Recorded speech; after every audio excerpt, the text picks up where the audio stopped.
All right, we are live. Hello, toppers. How are we doing? Hope you can hear me. Let me check all these settings real quick. Let me know if the, the AC is a little too loud in the background.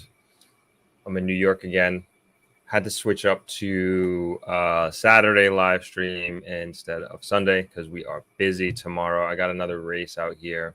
I'll probably repeat this again for when everybody else joins a little bit later. But we got a pretty good live stream today talking about the economy of Jamaica, a little bit of historical data, stuff that I like to geek out on a little bit. So it should be a good one. Also, lots of updates as well in terms of the channel. ThropX, we're actually showing a ThropX video. It's not the trailer that I've been talking about, but it's our testimonial video, one of our testimonial videos that we put away. So we're going to be ramping up information that we're putting out at the end of this month, actually. Yeah, at the end of this month. So we'll let everybody know, and just more information about what's happening. Speakers, kind of similar to what we did last year. I think we started releasing speaker names, I want to say, man, in August, as a matter of fact. So really late, but you guys trusted me, which I appreciated. But this year we're going to be releasing names and speakers starting this month. So we're excited to do that. Excited to let everybody know what the agenda is like, and we'll go through that a little bit later.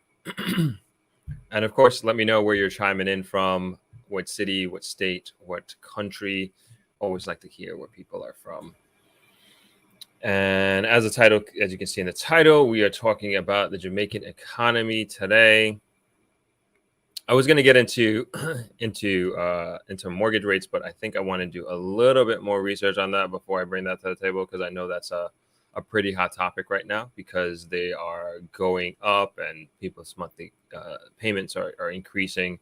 But I wanted to go a little bit deeper than kind of just the surface level stuff and get a better understanding of how this is affecting the average person with a mortgage, and what the outlook looks like for, I would say, for the next 2 years or so, and just get some insight on that. So we will touch that subject maybe next Sunday. No, not next Sunday. We have a special live stream next Sunday. So the Sunday after that, mid-June, we'll talk about that. So that subject is not going anywhere. We're going to be talking about and dealing with these rising interest rates for quite some time. So even as time progresses, we'll probably have even more information and we can dive deeper into it.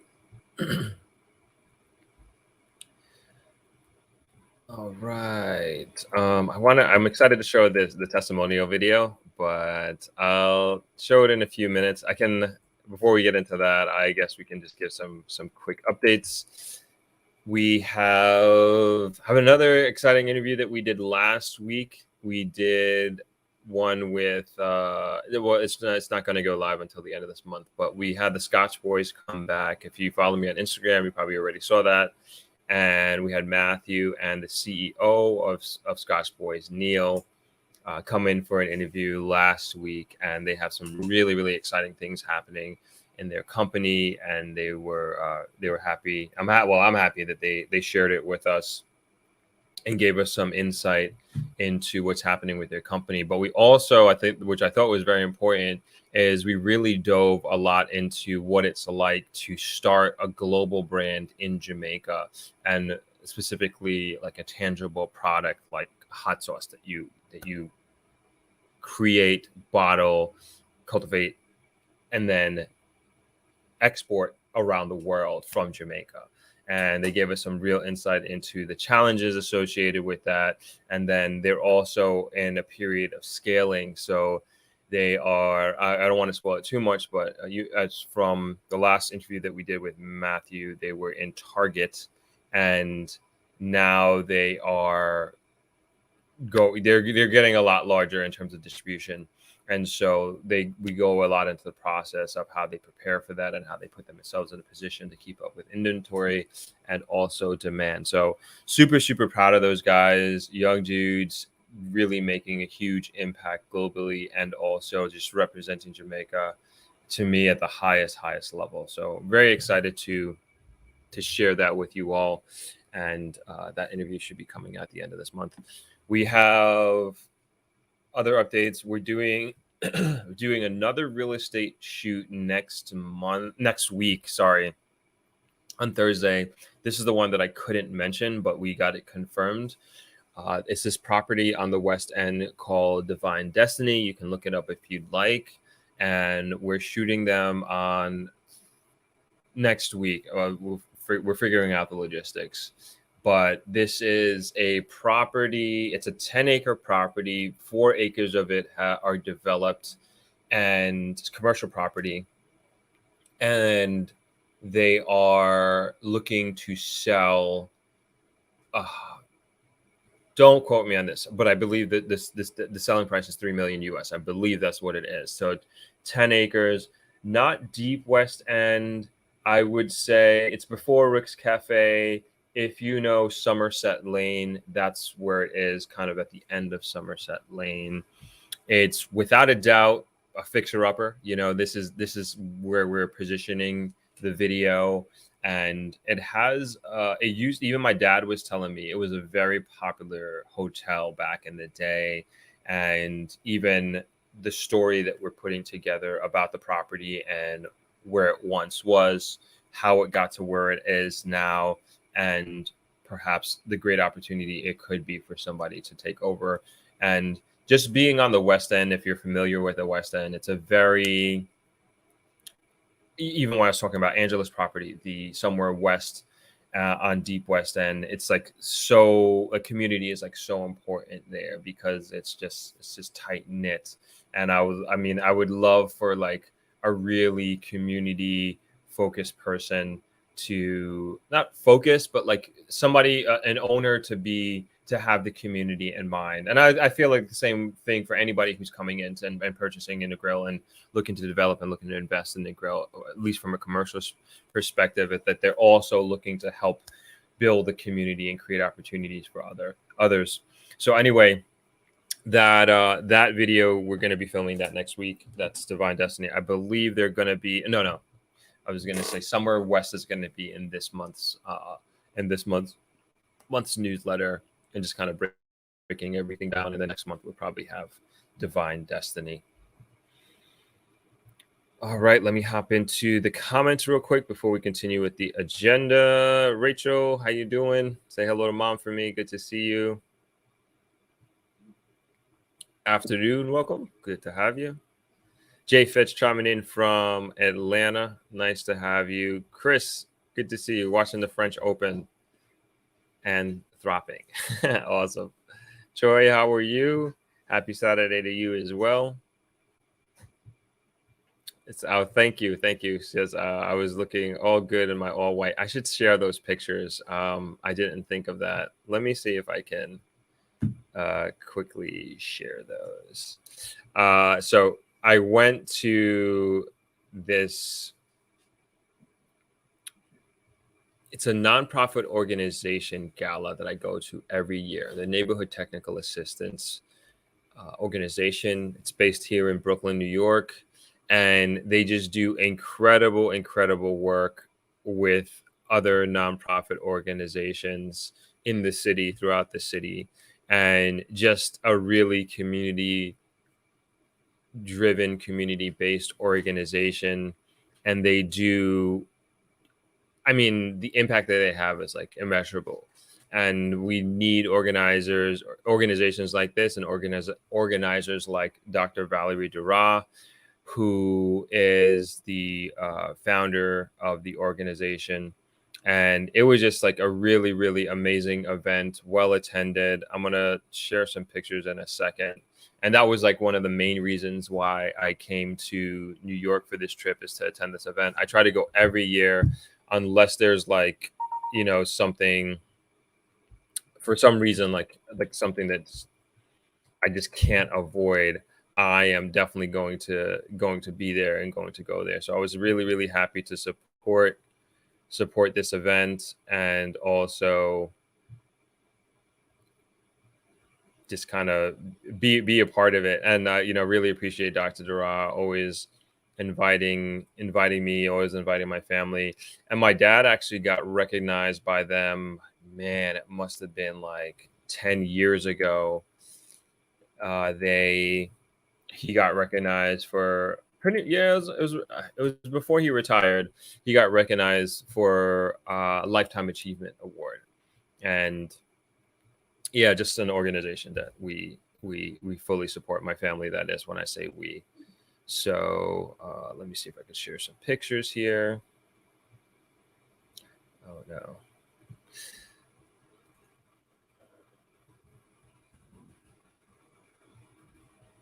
You know what? I'll get this queued up when when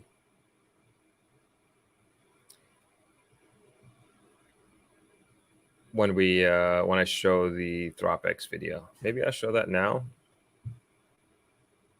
You know what? Let me get through the comments and then I'll show the ThropX video. Then I'll upload the pictures.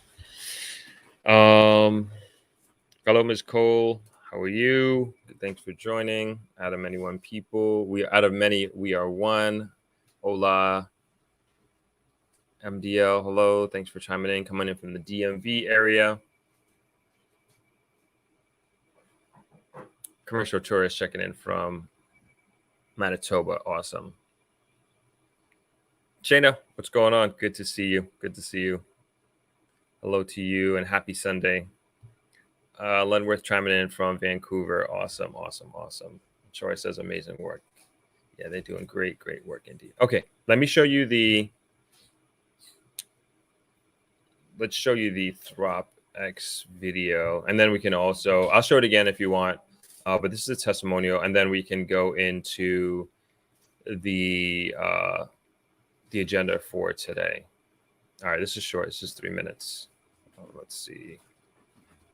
Oh yeah, and also like give me any feedback you have. This is definitely still a work in progress. We haven't figured out exactly where we want to distribute it, but any feedback that you have on it would be appreciated. And yeah, hope you enjoy. 3 minutes. Hi, my name is Matthew Wallace, co-founder of Scotch Boys, one of the panelists today. Really enjoyed myself. I think this is just such a great initiative for Negril and for Jamaica on a whole. And can't big up Winthrop enough for starting this and for seeing it through. Hi, I'm Emma Watson, and I just want to say thank you to Thorpe for inviting me to this amazing experience. It was really informative and engaging, and I'm just really honored to be able to be a part of this. I'm having such a good time. I'll tell you, being at this conference, it has exceeded my expectation. The food is good, the host is good, the conversation, the people who I've met.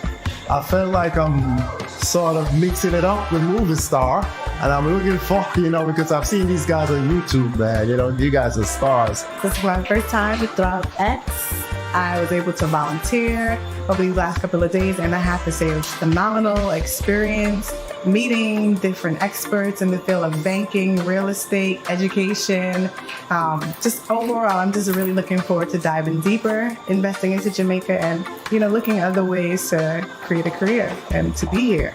Coming to Throp's conference, first of all, I wouldn't even have been able to make the move as smoothly without seeing Throp put out all the positivity that he's been putting out about Jamaica, because if you're in the US and you're watching it, all you see is just negativity. And so, I came to the conference just to network, and it's been absolutely amazing just hearing from other people that are in the same situation, where you know that you're not the only one, and so you're not crazy trying to move back to Jamaica. It is awesome. It is amazing. I drove in from Montego Bay. And the one thing I can say is it was inspiring. Many people in the industry that could give a plethora of information for yourself, for investments. And it's just something authentic about it that makes you feel like, wow, I'm at the right place. I'm getting the right information and getting the direct access to who you need to know. I'm here at the first Throp conference, and believe me, it's way more than I expected. I expected great things, so I look forward to next year. It's going to get bigger from here. And let me just tell you, this was such an awesome experience. The content, top class. I mean, I will be watching these videos over and over again, and I suggest everybody does. There's so much information. Anybody who is planning to do business in Jamaica, even if you live in Jamaica, you don't have to be from overseas. There is so much information that you need and that you can also pass on. So if I do one good thing for you today, I'm recommending you to subscribe to Frap, follow his content. I mean, it's a no-brainer.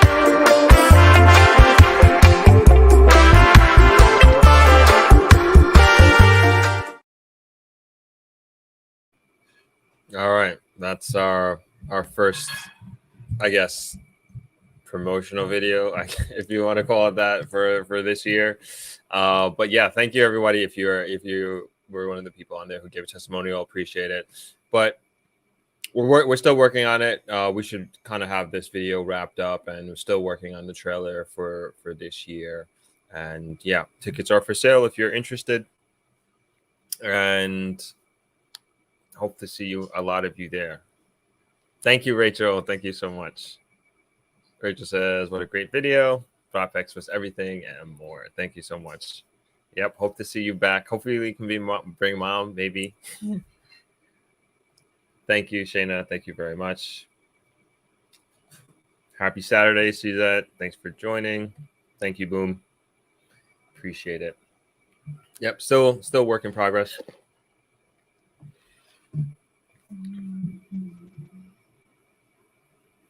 Thank you very much, Lenworth. Thank you.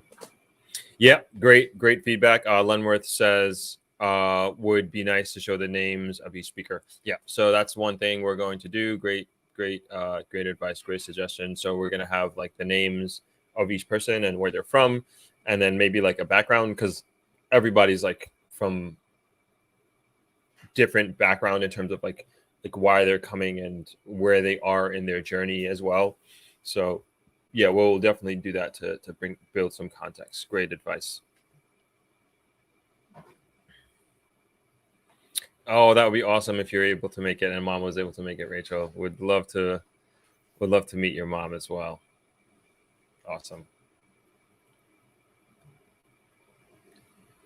Jay Fitz says, just to confirm, are rooms blocked off for ThropX or just booked through the front desk? No, their rooms are blocked off.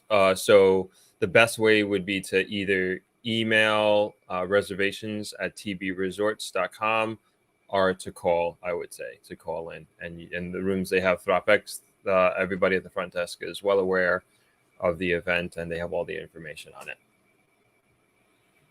it. Thanks for your question, Fitz. Hello, I am Rena. This is the Outlet TV show. Cool. This is just a suggestion. Having the tourism minister be there would be great. Yes. So we were. Yes, this is a good idea. So we like have all like with me and my team, like we've always been like, you know, do like just trying to keep politics out of it. But then we're like, this is the industry, you know, and they do represent us, the Minister of Tourism, that is. And then also the JTB has endorsed the event as well. And so in our minds, we're like, yep, I think this is fine. And that perfectly aligns with what we're trying to accomplish and our brand. And yes, we think it would be a great idea to have the Minister of Tourism come and be a speaker. So they are on our list. I think that's a great suggestion. Thank you very much for that, Rena.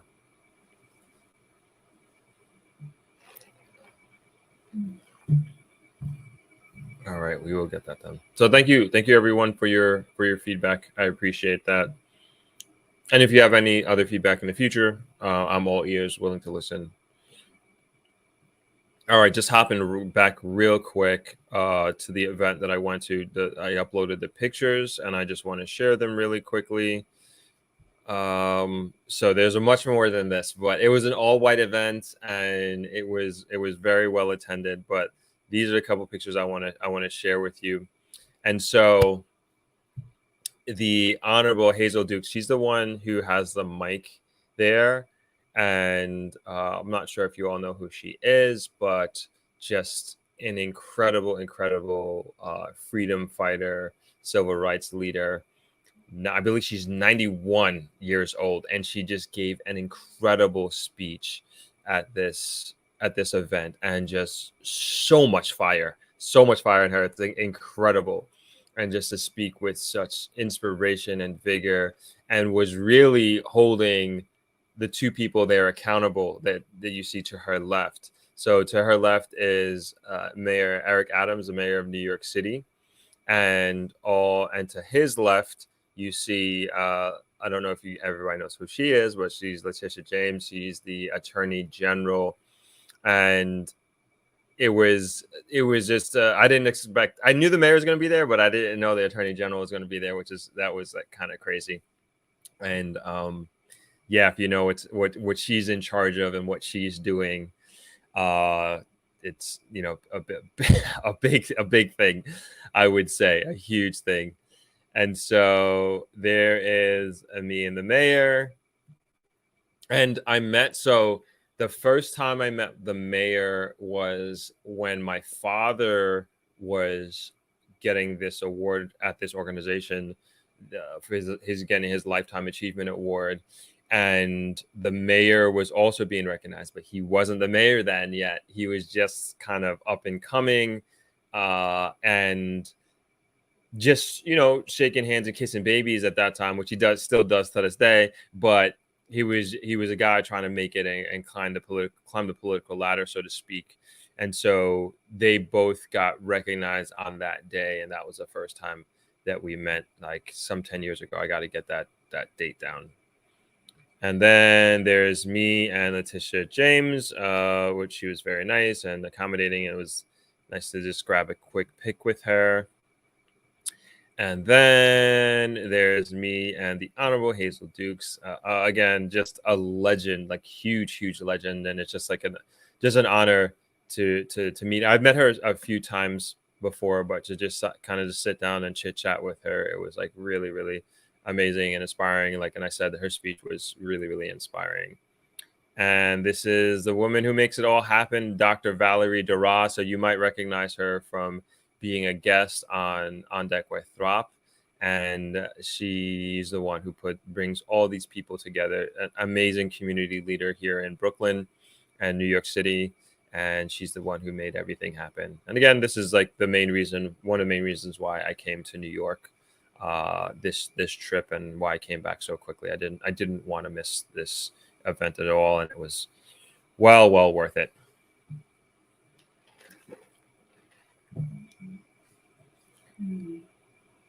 Troy says, powerful woman, Dukes. Yep, very much so. Incredibly powerful woman. Benjamin says she's been around forever, a true fighter.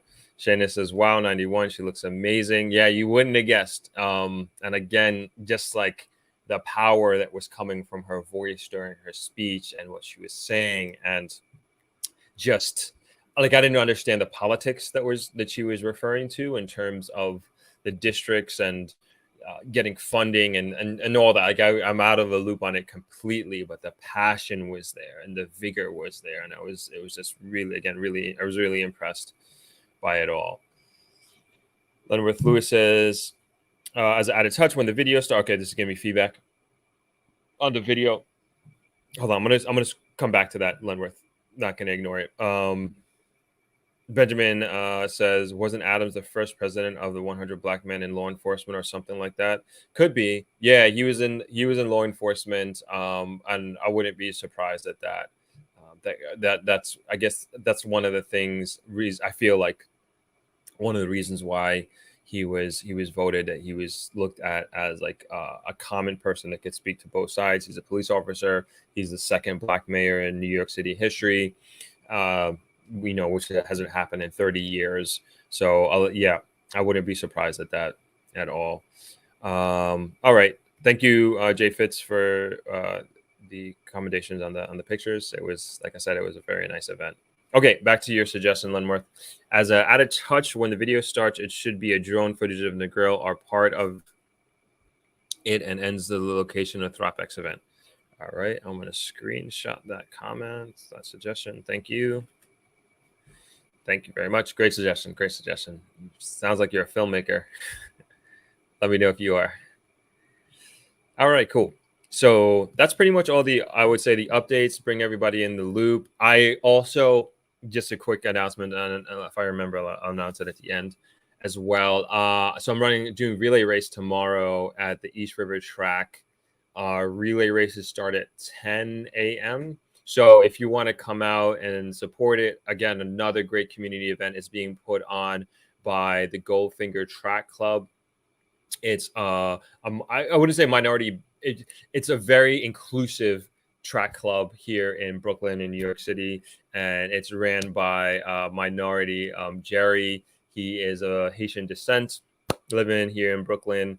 Has a young family and puts on this annual track event that this is the first time I'm attending, and very happy and proud to be a part of it. And trying to help people, let people know about it, and have people come out and support the event. So me and the family are going to be going out there tomorrow. I'll be racing at least I think I'm racing with my teamwork. So I'm doing 4x200, 4x400, and also the 800 solo. So I don't know. I might do the mile, but I don't think so. I don't think I have. Again, if you follow me on Instagram, you might have seen I got an MRI done last week on my knee, and I got the results back, but I forgot to share it on Instagram. So I have like a lot going on with my knee and my quad. So I don't want to push it too much.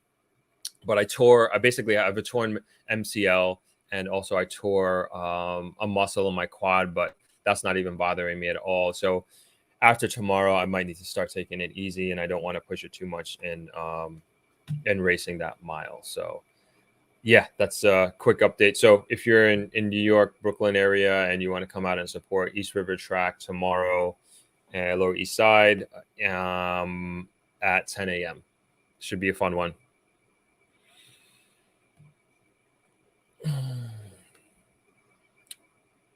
MDL says, I chose to be a member of your channel because of your positivity about the real events in Jamaica. Thank you. Appreciate that. So we're going to get into some real events in Jamaica right now. As a matter of fact, MDL, appreciate your support.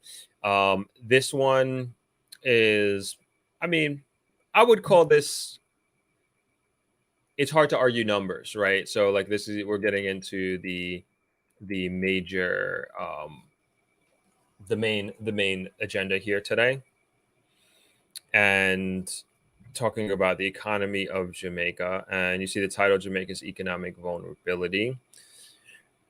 Got a few articles, not a lot of numbers, but just numbers to really build context. And more than anything else, like I have my own conclusions, but I don't necessarily want to draw to them, but like I just want to present information, have a discussion, see what you guys think. And we're trying to get a guest on so we can just have a better understanding, but Saturday is hard to get guests on because everybody's got things to do on the weekend, and giving up your Saturday to come talk to me, I understand. So it's just going to be me today, and also you guys. So we can have a discussion on this information, and we can take it from there. But I'll build context and bring context based on the research that was done, and we can take it from there.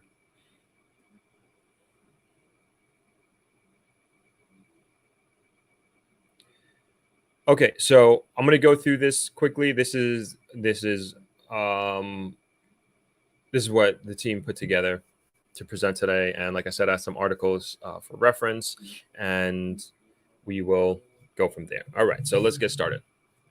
Over the last 30 years, Jamaica suffered high debt and low growth. As the country continues implementing an ambitious program of economic reforms, Jamaica's economy has begun to revive. It's a quote from the World Bank in Jamaica. Jamaica implemented a program in 2013 to address economic challenges. This program successfully reduced the country's public debt to GDP ratio by over 50%. This helped Jamaica navigate through recent crises, including the COVID-19 pandemic and global financial challenges. During the peak of the pandemic, the government provided temporary assistance to vulnerable households and businesses. The assistance aimed to mitigate income losses, protect jobs, and stimulate demand. Additional support was given to vulnerable households to counteract the potential impact of prices and poverty. I'm going to be pausing throughout it and just commenting and just bringing just a little real world, I would say, experience and how I'll just speak to my experience on these certain topics. So with the, I will say, like, when, and I believe we were talking about this when this was happening. During the pandemic, I would say I was very concerned of, I mean, you name it. Like, we just think, like, when me and my brothers like huddled and we were trying to figure out, what we're gonna do, how we're gonna manage. The country was like completely shut down. Again, building context here, for 5 months. There was no commercial flights going in and out of Jamaica at this time. The only thing was happening was shipping, but there was no movement of people. Essentially, all businesses were closed. You could literally walk blindfolded on Norman Manley Boulevard in the Grill down the road because there was just no cars. When I went for my runs in the morning, I could run in the middle of the street. There was just nothing. The beach was just ghost town. And my point in saying all that, there was no economic activity taking place. And so we had some real big concerns, not only for our business and our personal concerns, but also of our team members and just society in general. And I was like so happy, so proud when I heard that the government, and understood the government, was giving out these stimulus checks. It wasn't $1,000 like they would do. I think it was $1,000 or $1,200 in the U.S. or anything like that, or in Canada. People were getting, if you're a Canadian citizen, you were getting thousands a month or whatever it is. But nonetheless, Jamaica was in a financially strong enough position to give out stimuli to the majority of its citizens. What it also did was force, if you will, people into formal society. So you had to be part of the system to get these benefits. And if you were just, a guy just hustling, don't have your business, you're not paying taxes, don't have a TRN, you wouldn't be able to have access to this. But didn't mean that you couldn't do it. It just means like you have to be part of the formal society and you have to get your paperwork together. So that's one thing that I'm seeing, that, like Chris is saying, the stream is poor. Let me see if I think I know what that might be. I'm actually uploading a video. I'm going to stop that. Yes. Hold on. Sorry about that. I didn't realize that the stream was poor. All right. That should hopefully clean it up. I'm uploading a video that was, that we're going to be releasing tomorrow, which I forgot to talk about, but we'll get into that later. Excuse me. Getting back to my point, the fact that Jamaica was able, again, in this position to give out these stimulus checks, and then we as a business, it was like the I forget what they were called here in the U.S., but we got loans grants to give out to our staff. Again, we're not talking about $1 million here. We're definitely not talking about, did it help us get to profitability as a business? Like, no, not by any means, but it definitely helped. And we really, really appreciate it. And I think all businesses appreciated it at the time. So just wanted to pause and bring some context to that before we get into the discussion here. So yeah, I'm just going to read that back again. During the peak of the pandemic, the government provided temporary assistance to vulnerable households and businesses. The assistance aimed to mitigate income losses, protect jobs, and stimulate demand. Additional support was also given to vulnerable households to counteract the potential impact of rising prices on poverty. While the public debt to GDP ratio increased by 15% to 110% of the GDP in the fiscal year 2020-2021 due to the pandemic, and has since decreased to 85% of GDP.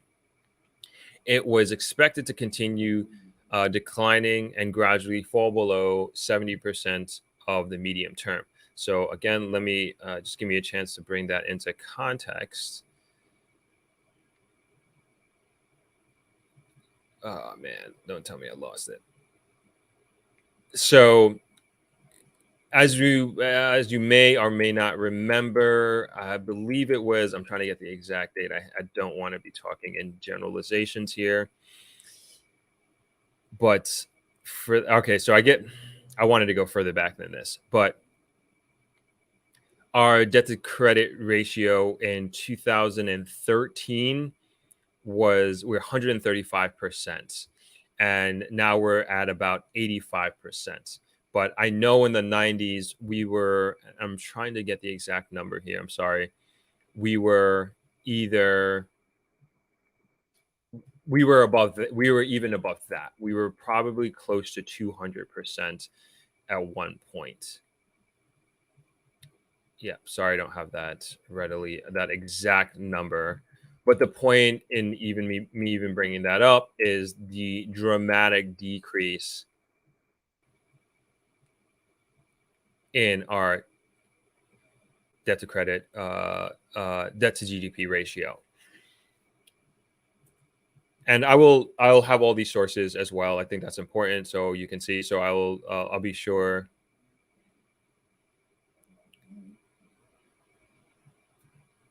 I will be sure to put that out there, put that in the comments. So I'll have all these links so you can see for yourself. Despite these challenges, Jamaica has maintained its highest credit ratings in 2 decades from both Standard & Poor's and Fitch, both being B+.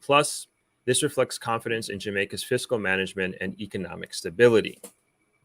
The COVID-19 pandemic caused a significant decline in net external demand and private consumption, leading to a 10% decrease in Jamaica's real GDP.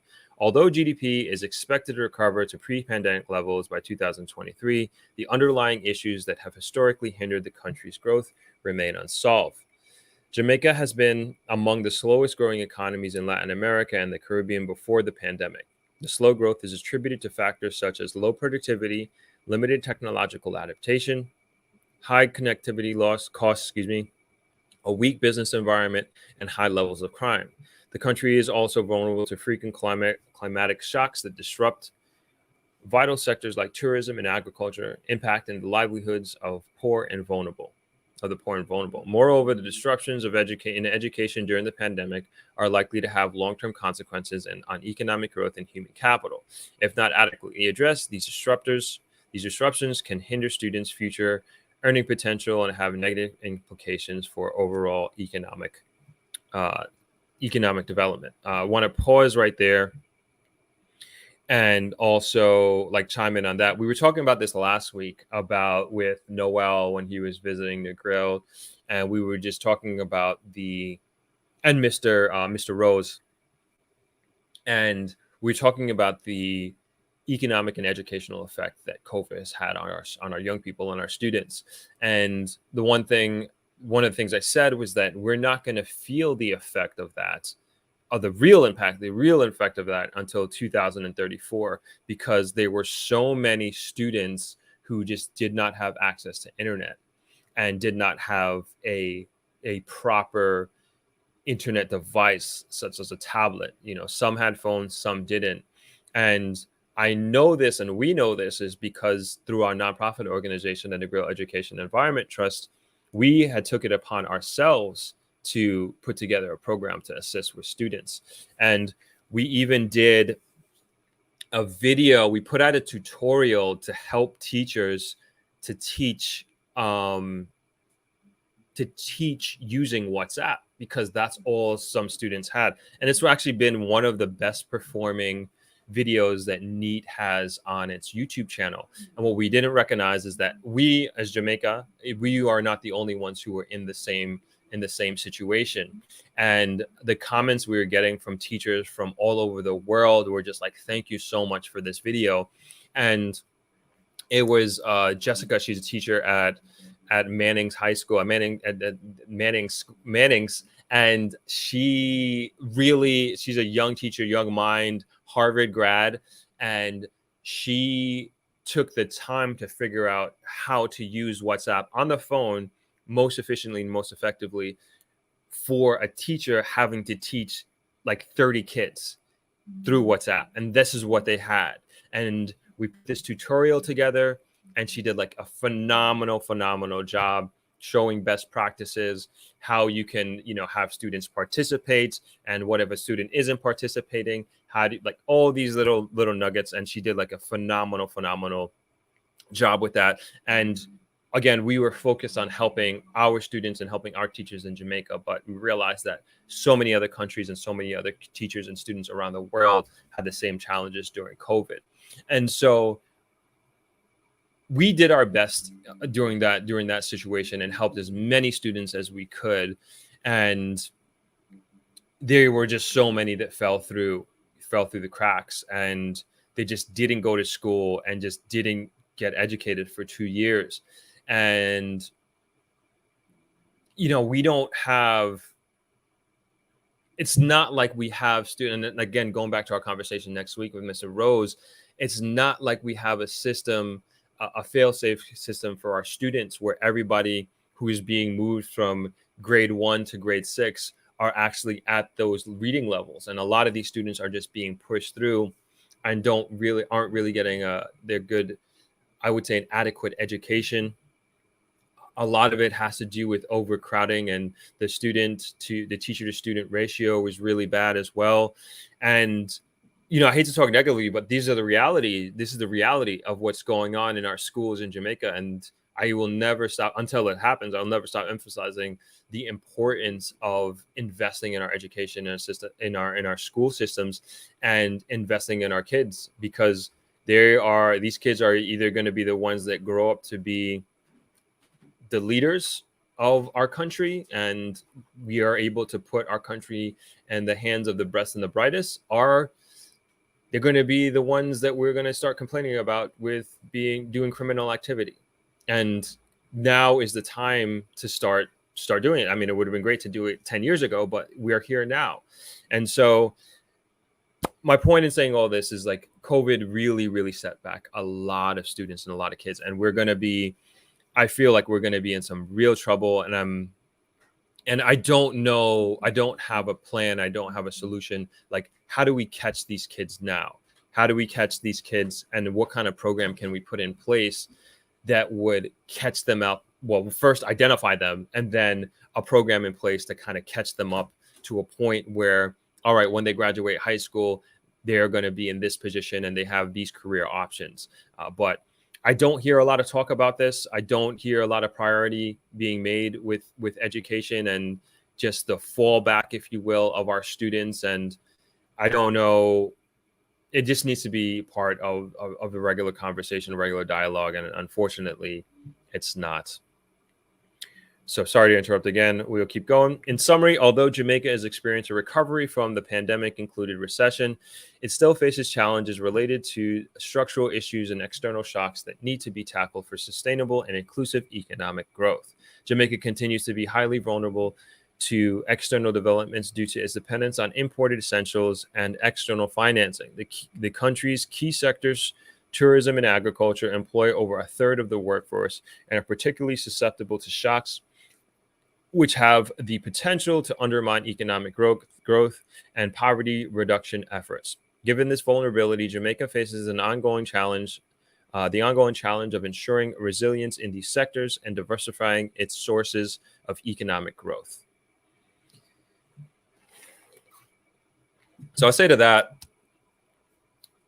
and we've been talking about this for a while, about the need for diversifying industry in Jamaica. And I always speak to Negril just because that's what I know best. But we do need other industries, and tourism is on the comeback in the biggest way, I would say, ever. And it's doing really well. And when I talk to my hotel counterparts and we look at forecasting, we're looking okay. We're looking okay. But I do also understand and appreciate that we need other businesses coming in. And just, I would love, like, for Jamaica and particularly Negril to, like, become an entrepreneurial hub. And me and my friends, like, we talk about this all the time. Like, what do we need to turn, like, Negril into a tech city?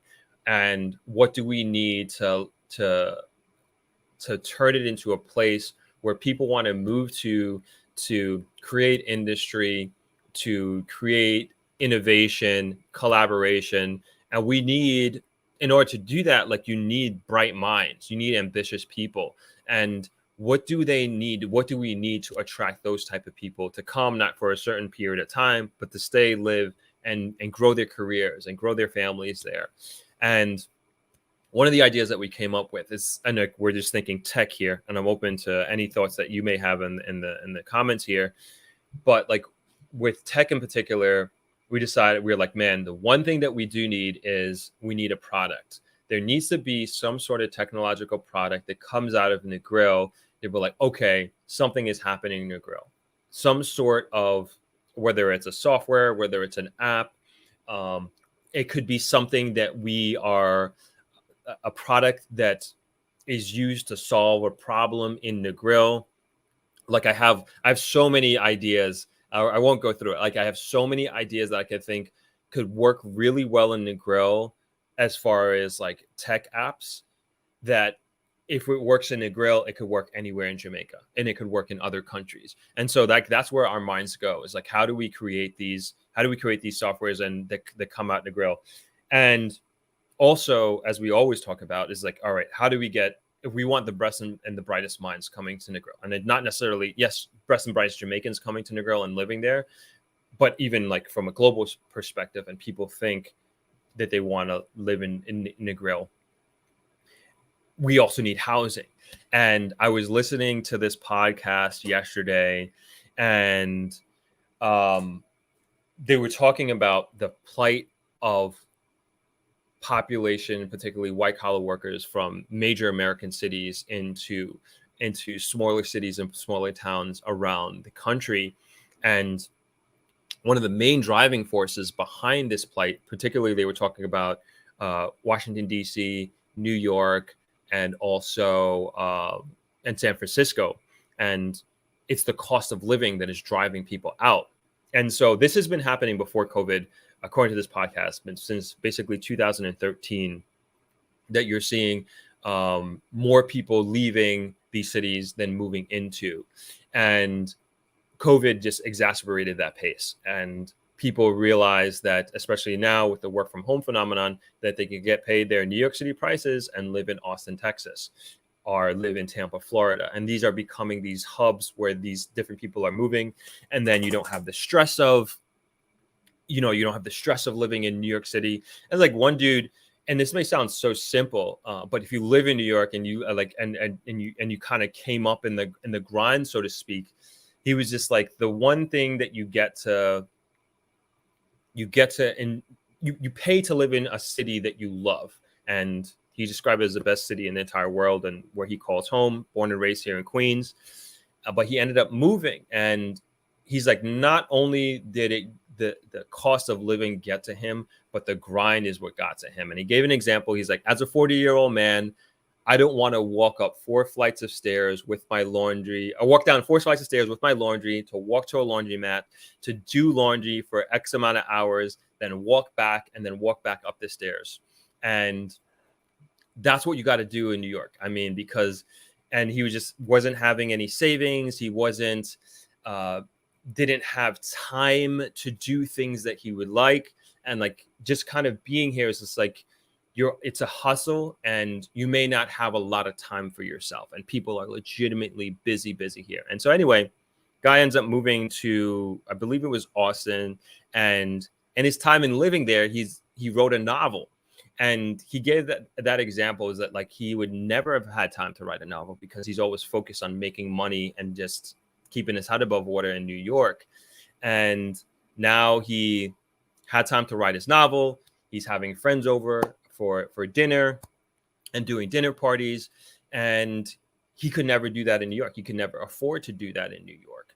And a big part of it, and this is, I guess, this will relate back to Jamaica in 2 ways. So a big part of it, and when we talk about living and moving to Jamaica, or moving to a place like Negril, is lifestyle.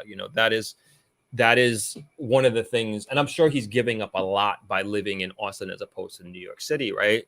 But he's also gaining so much more. And like the same thing if you were to like move and live in Jamaica, it's like think about what you're gaining and think about what your life and lifestyle could be like and would be like. And this is something that I always encourage people and hopefully encourage people to think about, and hopefully with the guests that we have on this channel kind of gives you an idea of what that would be like.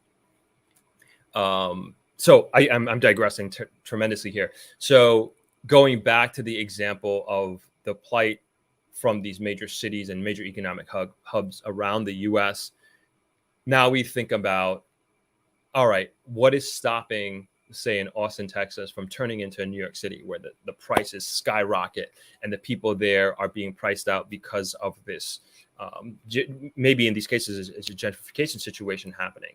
And the one thing that this podcast was saying is in order to avoid that is to build enough housing. And that's what New York City and what San Francisco is not doing. The average median house cost to buy a house in San Francisco is $1.2 million. And everybody who lives there, they're like, most people, they're like, I'll never be able to afford to buy a home and be a homeowner if I live in San Francisco. The median is $1.2 million. That's insane. That is insane. And it's not a mansion. I mean, I remember like growing up and thinking like $1 million was like your life is set, but that's no longer the case, especially in those cities, these big cities where it's almost like they are creating a housing shortage so the prices can continue to go up and the value of these houses can continue to go up. And it's a concern. And there is seemingly no real plan for these cities, particularly New York, San Francisco, Washington, D.C., to keep their best and the brightest. Now, the smartest people in the country are going to like these new hubs instead of being concentrated in these coastal cities. And there is a brain drain happening in that sense. And that's unfortunate, but I guess that's the cycle that we're in. So I think about now bringing this back to Negril and to Jamaica. And if we think about turning Negril into a tech hub or turning Negril into an economic and entrepreneurial hub, it's the one thing we're going to need is housing. And even with my team, and we're spread all over Jamaica, and we're trying to figure out how can we get team members to move to Negril, and so we can be closer, we can work face to face more often. And we're looking for housing, we're looking for rental properties, and it's extremely, extremely expensive. And I get it, it's Negril, it's beachfront property, it's a tourist town, and there's not enough housing in Negril. And like I talked about this, and I don't think it's too extreme to say that Negril is in a bit of a housing crisis. And I always say, at least up until this point, like if you're a developer and you put up housing in Negril, you're not going to have an issue. It's going to be rented, it's going to be sold, because we just don't have enough of it. And we have a handful of modern housing. And when I say modern housing, I say housing that was built within the last 5 to 10 years. Handful. And so if you're doing modern housing, contemporary housing, you're one of very few. It's not like we have, these mega developments that are going up and that we have enough housing to drive this growth that I'm talking about and I'm dreaming about, perhaps. But that's one thing. I'm not a city developer, but this is something that I want, our urban planner, but like this is something that I want to continue to look into and do research on and just really become an expert in it, so I can be an asset in helping guide the process of that, because I learn from the mistakes of other cities around the world, learn from the mistakes of even other cities in Jamaica, as a matter of fact, so we don't make the same mistake. And I look at Negril as this untouched hub with just incredible potential, with just the foundation to really go as high and as far as we want as a community. So I have a little bit more in this article, but before I get into the last bit of the article, which we get into a little bit more numbers, and it's not an article, it's just kind of a white paper that we put together, I guess we could put this white paper up on our website at some point. We got a bunch up there already. Let me hop into the comments just so we can make this more of a dialogue than anything else. Let me know if the stream cleared up a little bit, Chris. I stopped the upload of the video. Yeah, no Sunday stream tomorrow because I have a relay race here in the city and here in New York tomorrow, so I won't be able to make the stream. So I decided to do it on Saturday instead. Hey Claudette, thanks for hopping in. BCA Smith says the government has predicted a 1 to 3% growth for the country. Bless up. Yeah, I don't know. I'm not gonna speak to that. I remember we'll see. There's a lot of great plans in place. Is it possible? Sure. Anything's possible. But yeah, that would be if we got 3% growth, that would, especially now, that would be crazy. That would be so crazy. Anyway, let's go. Benjamin says, even with the debt, Jamaica is actually a high middle income country compared to many of its neighbors in the region. Jamaica is affected by natural disasters, emigration, brain drain, etc. Nothing endemic to just Jamaica. Yeah, that's true. I agree. But these are the facts. And I think we just want to be able to bring context to the conversation by laying them out. Yeah, I don't think this is anything groundbreaking, but I do think when it comes to things that we are able to control, particularly the brain drain is, I think we can do a lot about that. Brain drain and immigration by continuing to create economically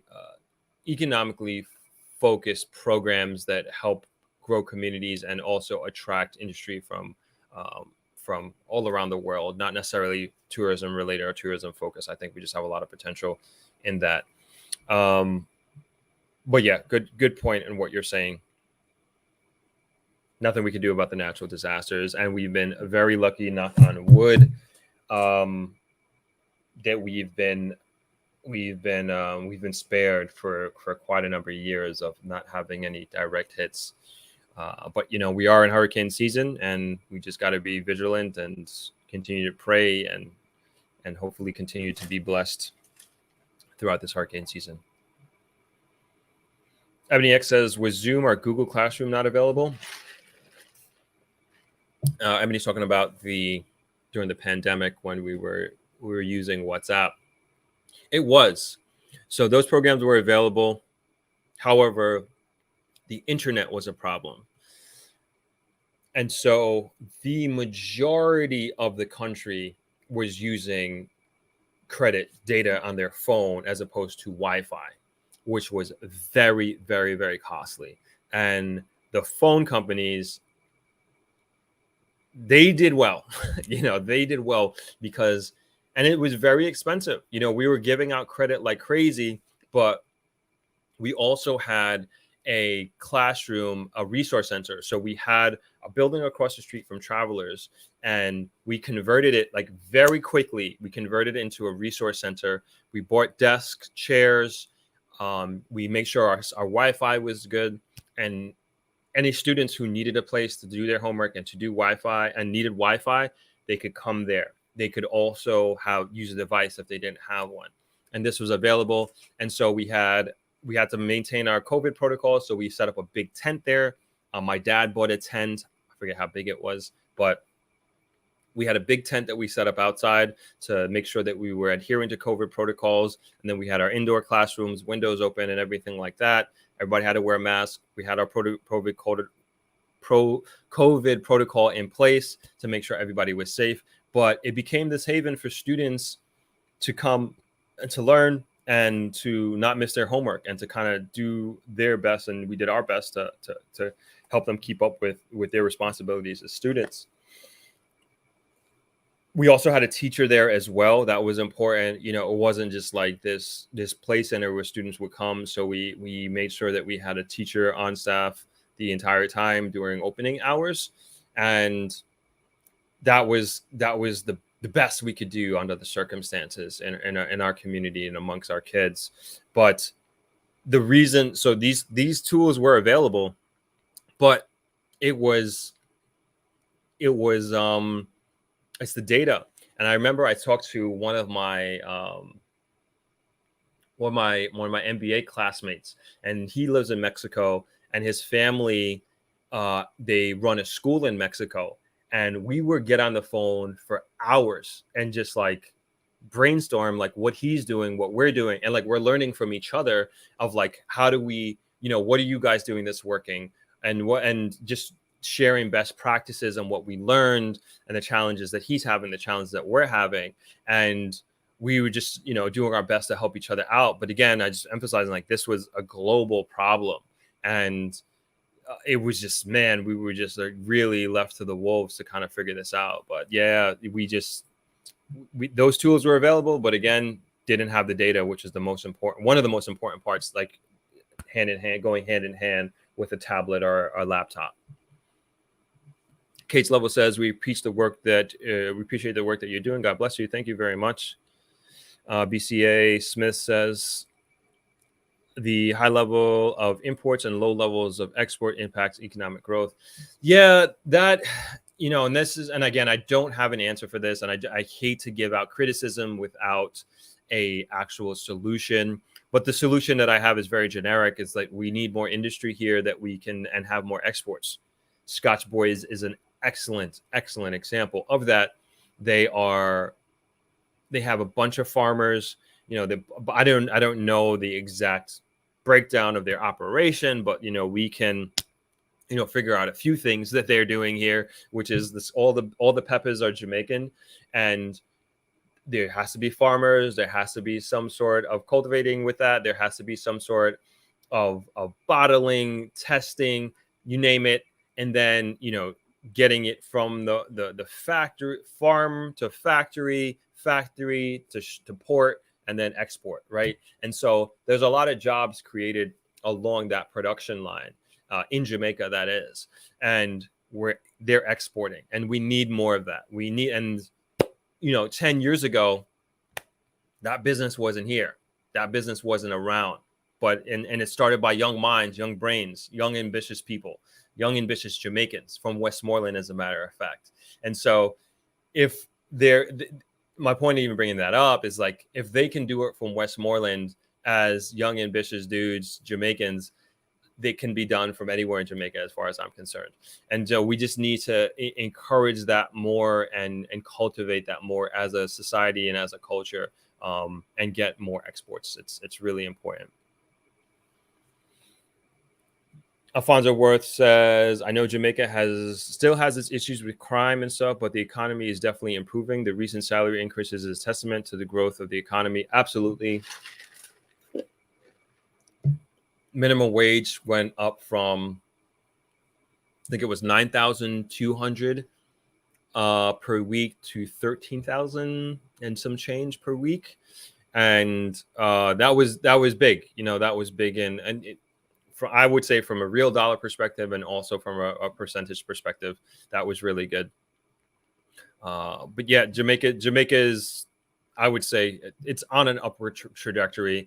But despite the negatives that I'm saying here, but we still need to bring them to light and to understand them, and not sit on our laurels and take our foot off the gas pedal by any means.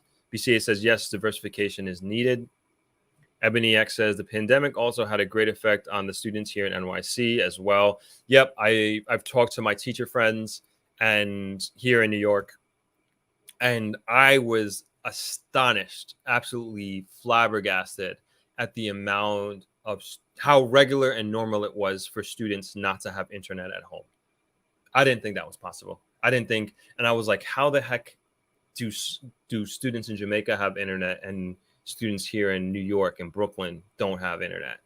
And they told me like it was regular, and they had very similar challenges to students in Jamaica. And I was like, man, this is crazy and very sad. Like, the number one economic power in the entire world has students in a major metropolitan area that don't have internet. Unacceptable. Absolutely unacceptable.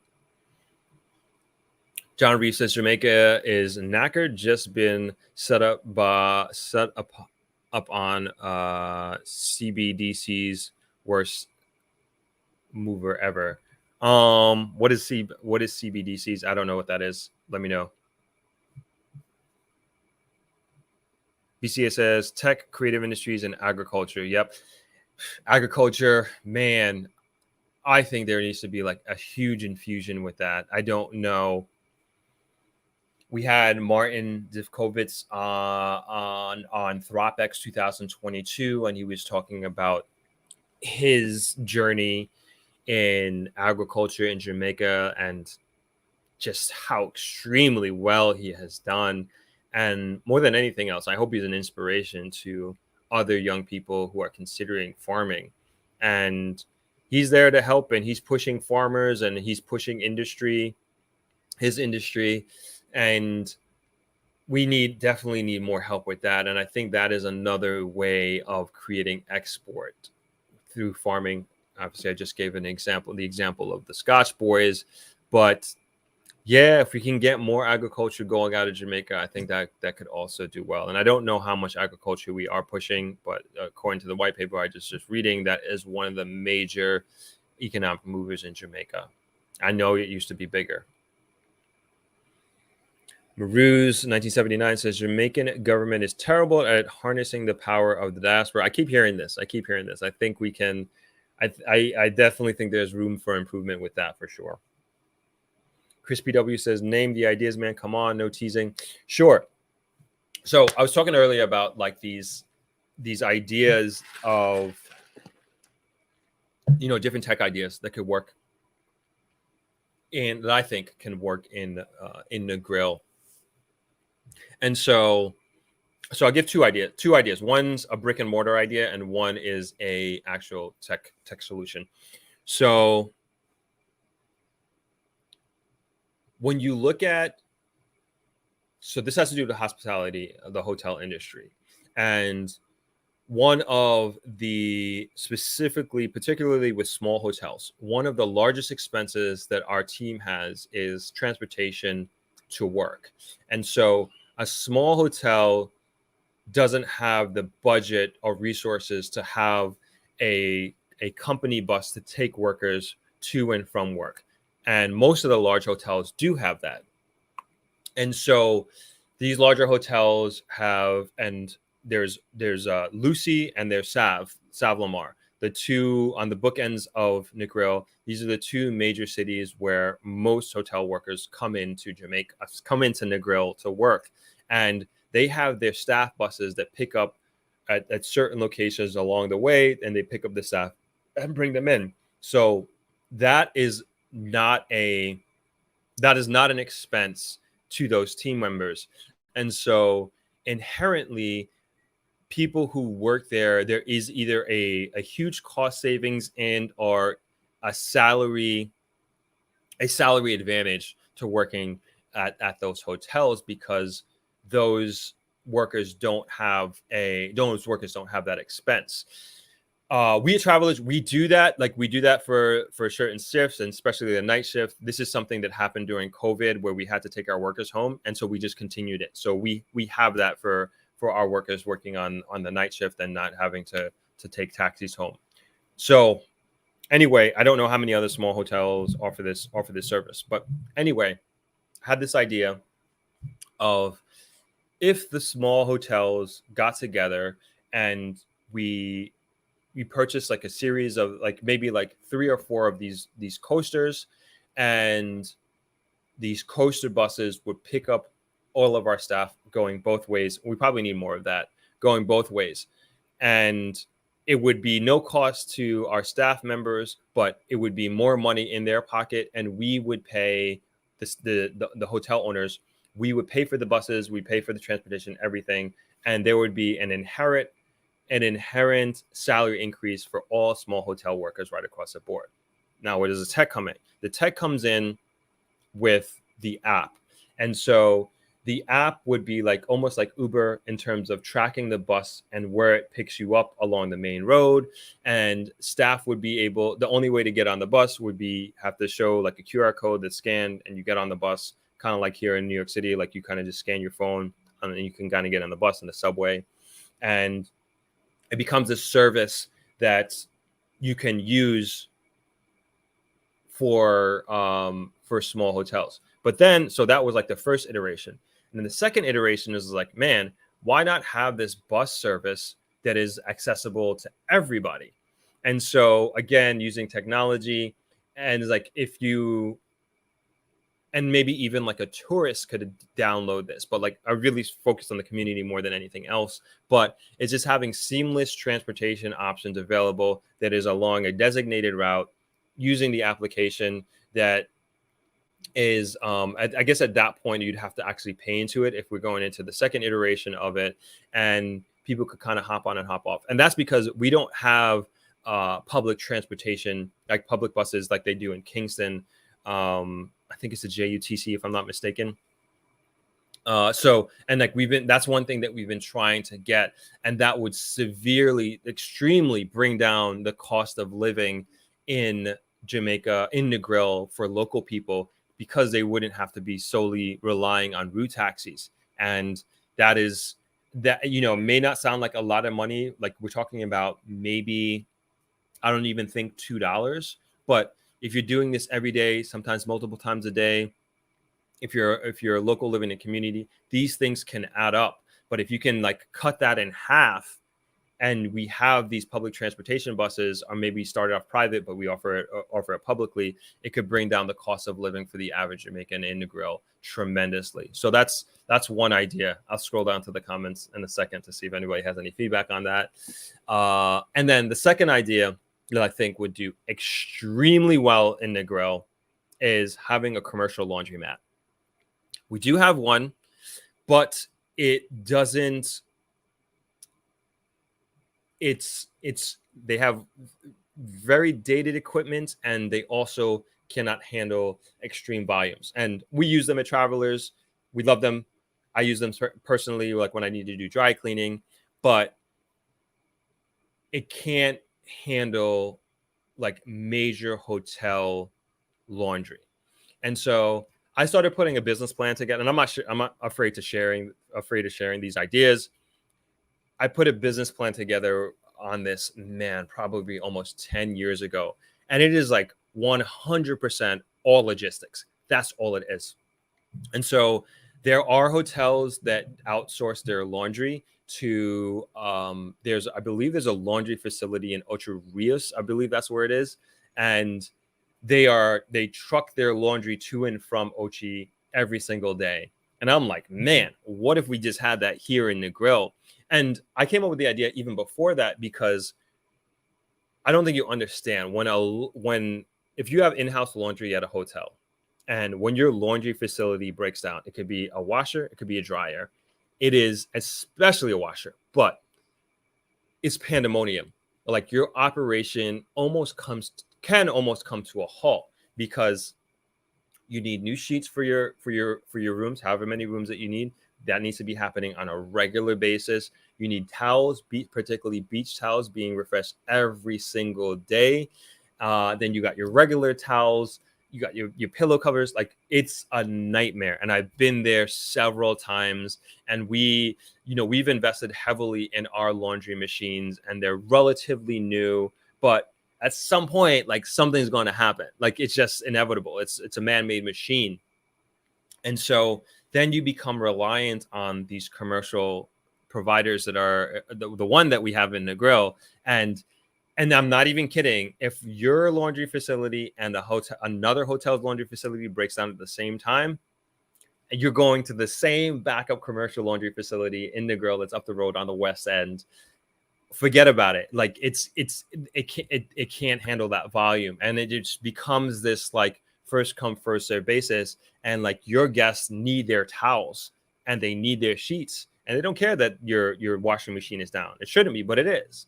And so I always thought like a laundry facility would do exceptionally well in the Negril. Commercial laundry facility, you would get the backup business again, because laundry is going to go down at a hotel at some point in time. So you get the backup business from anytime, and you're not that you're betting on this or even building your model around it, but I'm sure you can run the numbers to see what percentage of your business on an annual basis can come from a more emergency laundry revenue. But the main thing is, it's like, imagine you get the business of hotels that are shipping their laundry to Ochi. You have to be able to do it cheaper than the one in Ochi, right? Because It's closer. There's the transportation cost is minimal, very, very minimal.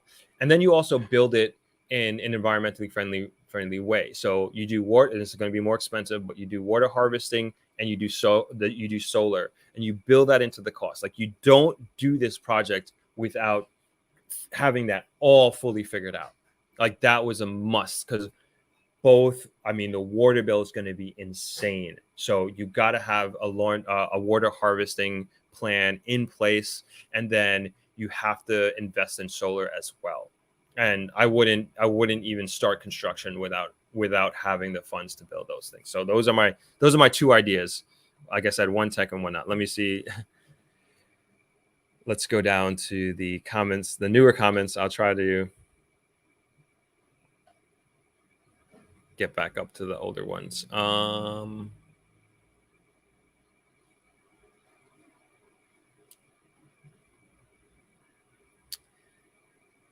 Yeah, this is a good point. Cliz says, how would the drivers of the route taxis benefit from your bus plan? They wouldn't. They would hate this plan. And that's that's a big part of why we feel like we haven't gotten public buses in Negril, because of the taxi associations. But we need it. Eventually we have to go in that direction. I would say we would have to figure out how we can divert those careers into another area, and perhaps we create another industry for those jobs to go through. And I'm just thinking off the cuff here, but yeah, they would absolutely hate my idea. They would have a big problem with that. Rena saying the taxis would have a problem. They would say they're losing customers, so maybe you could integrate the bus system and a formal taxi system. Maybe the taxi drivers become bus drivers. How about that? But the ratio isn't going to be a 1-to-1 situation. There would still be people out of jobs for sure. Shane Love Coaching says, I like the idea of a commercial laundromat. Thank you.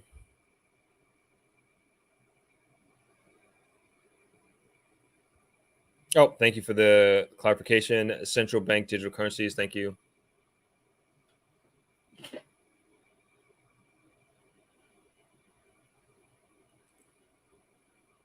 Sorry, I'm just going out of order here.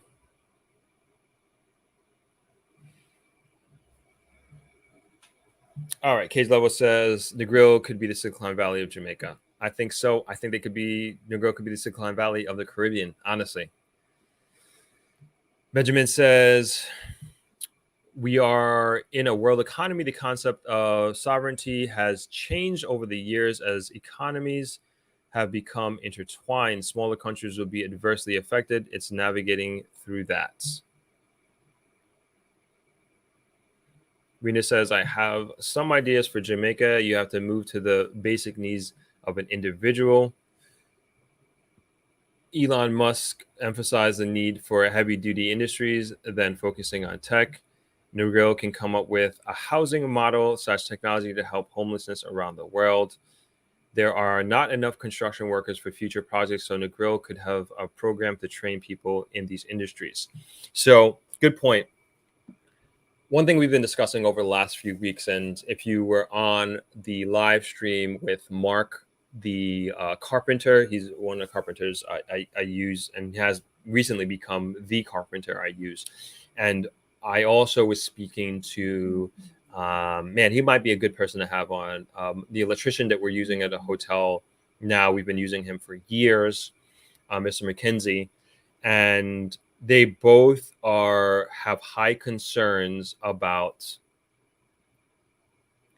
apprenticeship, and they don't have any young people working under them. And they find that young people they want fast money, and we know what that means. And they want fast money, and they are not going to make the kind of money that they are expecting to make, unrealistically expecting to make, in the trade and these types of trades, in carpentry and also electronics, electricians. And that's a problem. That's a big problem in Jamaica, and they have alternative means of making a living. And to your point, there are not going to be enough people in construction. And I was talking to some realtors, and there are some companies that are bringing in construction workers to Jamaica because they can't find the help that they need here.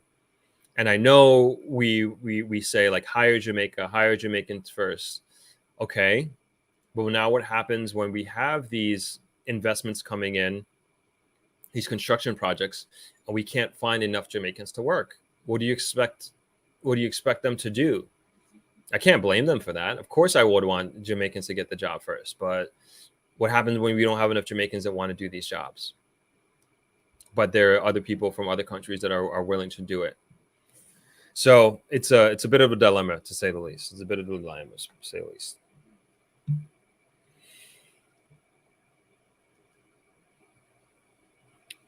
Alfonso says the potential of Jamaica is mind-blowing. I definitely think if we don't have global disruption, something like the pandemic, Jamaica will be the breakout economy story of this decade.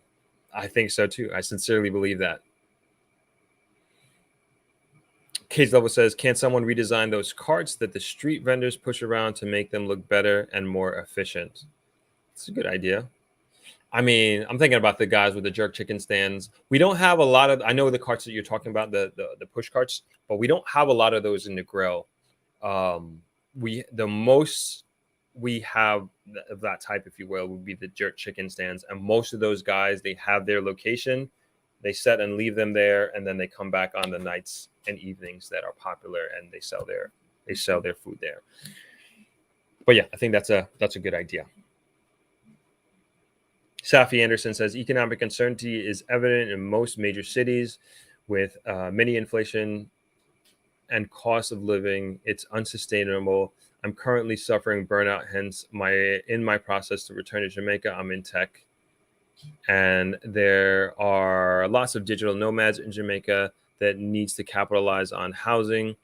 Housing is needed island-wide, as well as good infrastructure like Wi-Fi. Great point. And yeah, I don't blame you for making the move, especially if you are able to live in Jamaica and work from there. It's a good move, particularly from a lifestyle perspective. And I don't know what city in America that you're in, but your money's going to go a lot further. And I'm saying that as I see Now We Rise Jamaica is expensive, but expensive. I would say it's true. I don't disagree with you. Now We Rise. Jamaica is expensive when you compare it, especially to. And I always compare, like I always talk about Bali. I always talk about Colombia, where I was. But when you compare it to like New York, San Francisco, Jamaica is cheap. Jamaica is very affordable. But I wouldn't say cheap. Jamaica is more affordable. But Jamaica is not. I don't think that Jamaica is this place like a Thailand. Like I went there and like your money is just going so far. Very affordable to eat food, nice dinners. Street food is amazing as well there. I'd also say even in South Africa, particularly Cape Town. I've talked about this before when I recently came back. Just amazing in terms of what you get for your dollar, and it just goes so much further, and it's the amenities are just of a higher standard than Jamaica, and it's just even their roads, their infrastructure. However, I can't even say their infrastructure, but they have rolling blackouts throughout life, and it's so crazy. That's the one caveat to South Africa, particularly. Yeah, South Africa in general is like the power goes out all the time. They even have it on, like you have to download this app and you can see when it's scheduled to go out. So even with all that greatness and the first world living for developing country prices, as they say, you're paying the price with that. So they've adapted quite well to that, but it's just crazy that that's become the normal way of life. Benjamin, thank you so much for the donation. Really, really appreciate that. Thank you, thank you, thank you. Was it here that I heard Jamaica is in process of doing something substantial with an island-wide interconnected water system? Yes. I don't know if it was here you heard it first, but yes, I have talked about this. They've been working on this for, I want to say, if not 10 years, maybe more, as a matter of fact, that they've been putting together a system where we're in a drought now, actually, where there is water available in abundance in, say, Port Antonio. They could reroute it to, say, Montego Bay. And they've been working on doing this for years. And every now and then, every couple of years, you'll see like a news or a press release about, hey, this new water system has been put in place, which is important because there are still places in Jamaica that don't have running water. But it's being worked on, and we know these things don't happen overnight, and this is something that is continuing to be pushed and made possible as much as they can. I hope this is a priority, and it seems like it. And I think this is something really amazing for Jamaica, and it's something that, if you're looking to invest here, like you want to hear these type of things. And as I won't get into that, but yeah, I think this is a great thing for the country. Thank you again, Benjamin, for the donation. Really, really appreciate that. Going back up to the comments here, Shayna Love Coaching says, also, the laundry can generate employment, stimulate the local economy. Absolutely. We're talking about, the facility that I'm thinking, you're probably, and it has to be a rather large facility that can do commercial pressing as well. I looked into like all the machines and everything like that inside of my business plan. And then like the return on investment is like 2 years, I think 2.5 years, at least it was back then, because of and it's all logistics. And even the way I had it in my business plan, I wouldn't be running it. We would outsource that to someone who has the experience and maybe partner with them. That's the way I think. I don't need to own everything, and I think partnerships are great if you find the right partner. And I think it could do relatively well. Chris PW says, "What's the progress with Uber? I heard there was a trial." Yeah, it's in Kingston, as far as I know. I've never used it, but it's not in the Grill. I can tell you that. I check my Uber app every now and then, and there's no Ubers in the Grill. But I heard that it was the taxi drivers who are fighting against it. But I think they have no idea. It's just so good. And I can tell you, like, when I go to a country that has Uber, I just feel like I'm just independent. And I feel safe because this is a global brand that has some sort of assurances to it.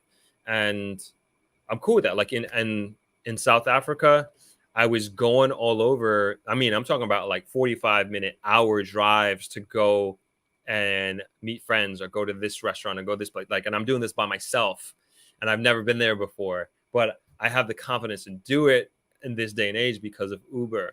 And I think that would do very well here. Imagine like you can wake up in the Grill and you're like, I want to go to Duns River Falls.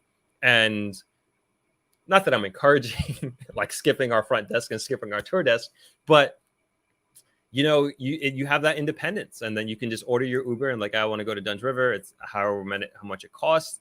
And then the Uber driver comes and picks you up and you just go, and you could do the same thing coming back.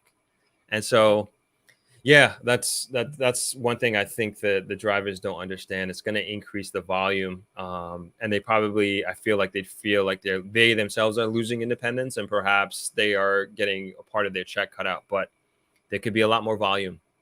It's just something to think about.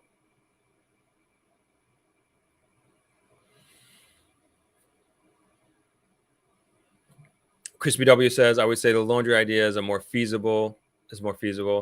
Hey, I like my bus idea. I don't think I explained it well, but I remember talking to other hoteliers about the bus idea, and they loved it. They loved the idea, and we would start out with a pilot program with a few small hotels, and then we take it from there. But hey, you don't like it, you don't like it. That's cool.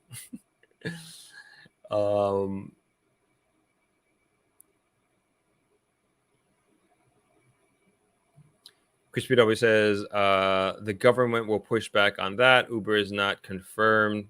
Gotcha. Luke Fong says contract staff transport to Judah. Yep, that's a good idea.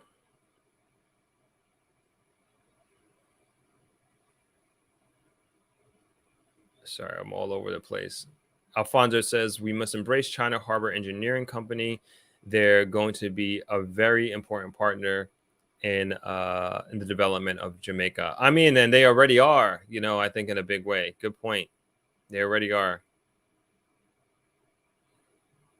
Cami says we need to change how we build property and how we rent. Apartment blocks, 3 to 4 stories, shared housing. They all help to fill the gap. It can't just be all single family housing. Excellent point, Cami. And like, to me, like, this is, and and Cami, like, do you think with your idea and your approach, do you think that that can work for affordable housing? Because I was thinking, I never really thought of that about affordable housing. Because when I see this, like, I think projects, and like, I'm in Brooklyn, and projects are projects, right? And so we don't want to bring that model to Jamaica. So like, that's the only reason why I'm thinking, I don't know if that's going to work for affordable housing. Maybe it could. I'm not sure if that's what you're talking about. But I think, particularly for middle income housing, I think this should be the norm right now. And like, this is like, when I think of Negril, I think, and like, if we're looking to attract young people to that, and we're give them affordable modern housing, like, this is the way to do it. It's not going to be single family homes. Like, it can't be. It's going to cost too much, and they're not going to be able to afford that. But if you, like you say, 3 to 4 stories, and maybe, I don't know how many 100-square-foot apartments, and you can look at it as a starter apartment that they could come and rent, and it has to be affordable. Obviously, we need to look at the construction costs and everything like that, but there's a way. There has to be a way. But single family homes, again, it's just, I don't think it's a model that is solving a modern problem. It's an old model that works in some parts of the country, maybe some parts of the world, but I strongly agree with you. I think we need to get away from that to solve the housing problem that we have here. Alfonso says, Throp, all that's about to change in Negril. A lot of development is coming to Negril. Tons and tons and tons of development. It's happening. It's already, like, you already see it. You already see it happening, but you're right on point. And I feel, and I said this, I forget what interview I said this on, but I was like, it was in the article that I was in for the Caribbean magazine, Caribbean newspaper. Just like, I feel like I'm invested in Microsoft in the 70s, and I really feel that way about Negril, because I just never seen this type of economic activity happening in Negril and on the bookends of Negril as well. And so it really is, obviously, take what I'm saying with a grain of salt, do your own research. I'm very biased in this, but I also think I'm being very objective at the same time in terms of what is actually happening when you look at the reality of what's coming and what's happening. Ashani says, hey, Throppers, get the likes up. Listen to Ashani.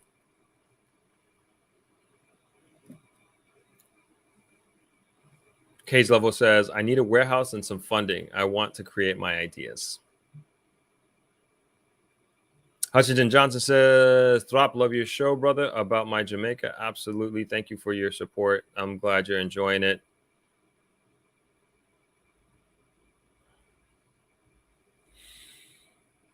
All right. Kay says, how about bringing down our debt to the IMF? I feel like we just got another loan from them, or we're about to, or something like that. Yeah. As much as we can lower our debt, the better. But I know we also do, we're in we're in many ways Jamaica is scaling, and in order to scale, we do need funds. Is there a better way to finance it? I'm not sure. Claudette says, I can tell you that I've learned so much from you since I started listening. Awesome, awesome, awesome. Thank you. I'm glad you're getting some value out of these streams and these videos.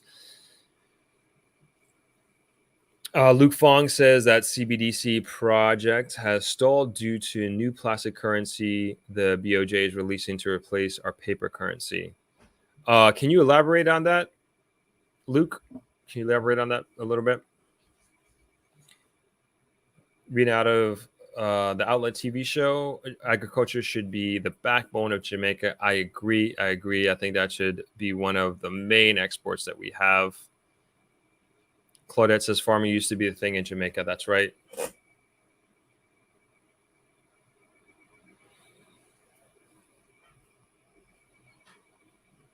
Alfonso, I'm not sure if I read these already, but Alfonso says, I really think the biggest industry in Jamaica is realizing its potential, and that's logistics. Jamaica is perfectly situated to be a massive global trade center. And that's what we're all betting on, right? That's what a lot of people are betting on, I should say. BCA Smith says, do we have food security in the country? I remember, I don't think Martin said this on my podcast, but I went to, this is Martin Zivkovitz of Ostrojam Farms in Treasure Beach in St. Elizabeth, I should say, sorry. And the speech that he gave for his event that he went to, what I went to, where he was revealing his solar panels, and he was saying Jamaica has the ability to secure its own food, and I truly believe that. You know, I don't doubt that at all.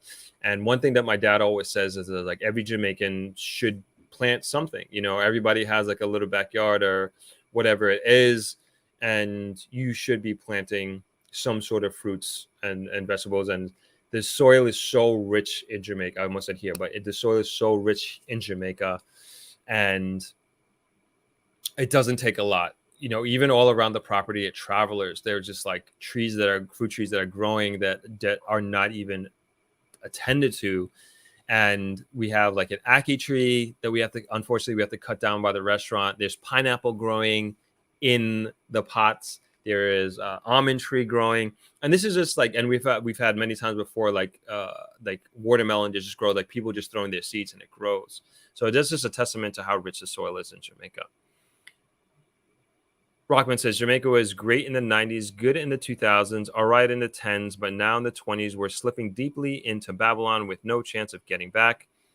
Please take your New York approach back to the USA. There's more to life than fracking money, bro. No, we're not talking about fracking. I don't think I mentioned fracking.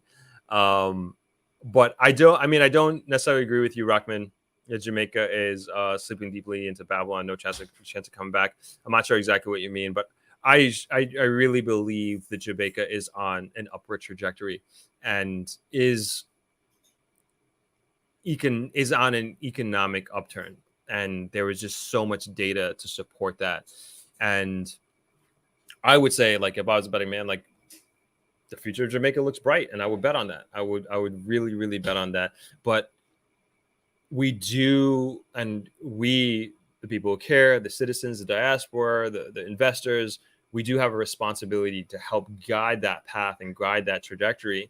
And that if we see Jamaica and ourselves veering off too much to the right or too much to the left, like, we have to say something, and if we can, do something about it.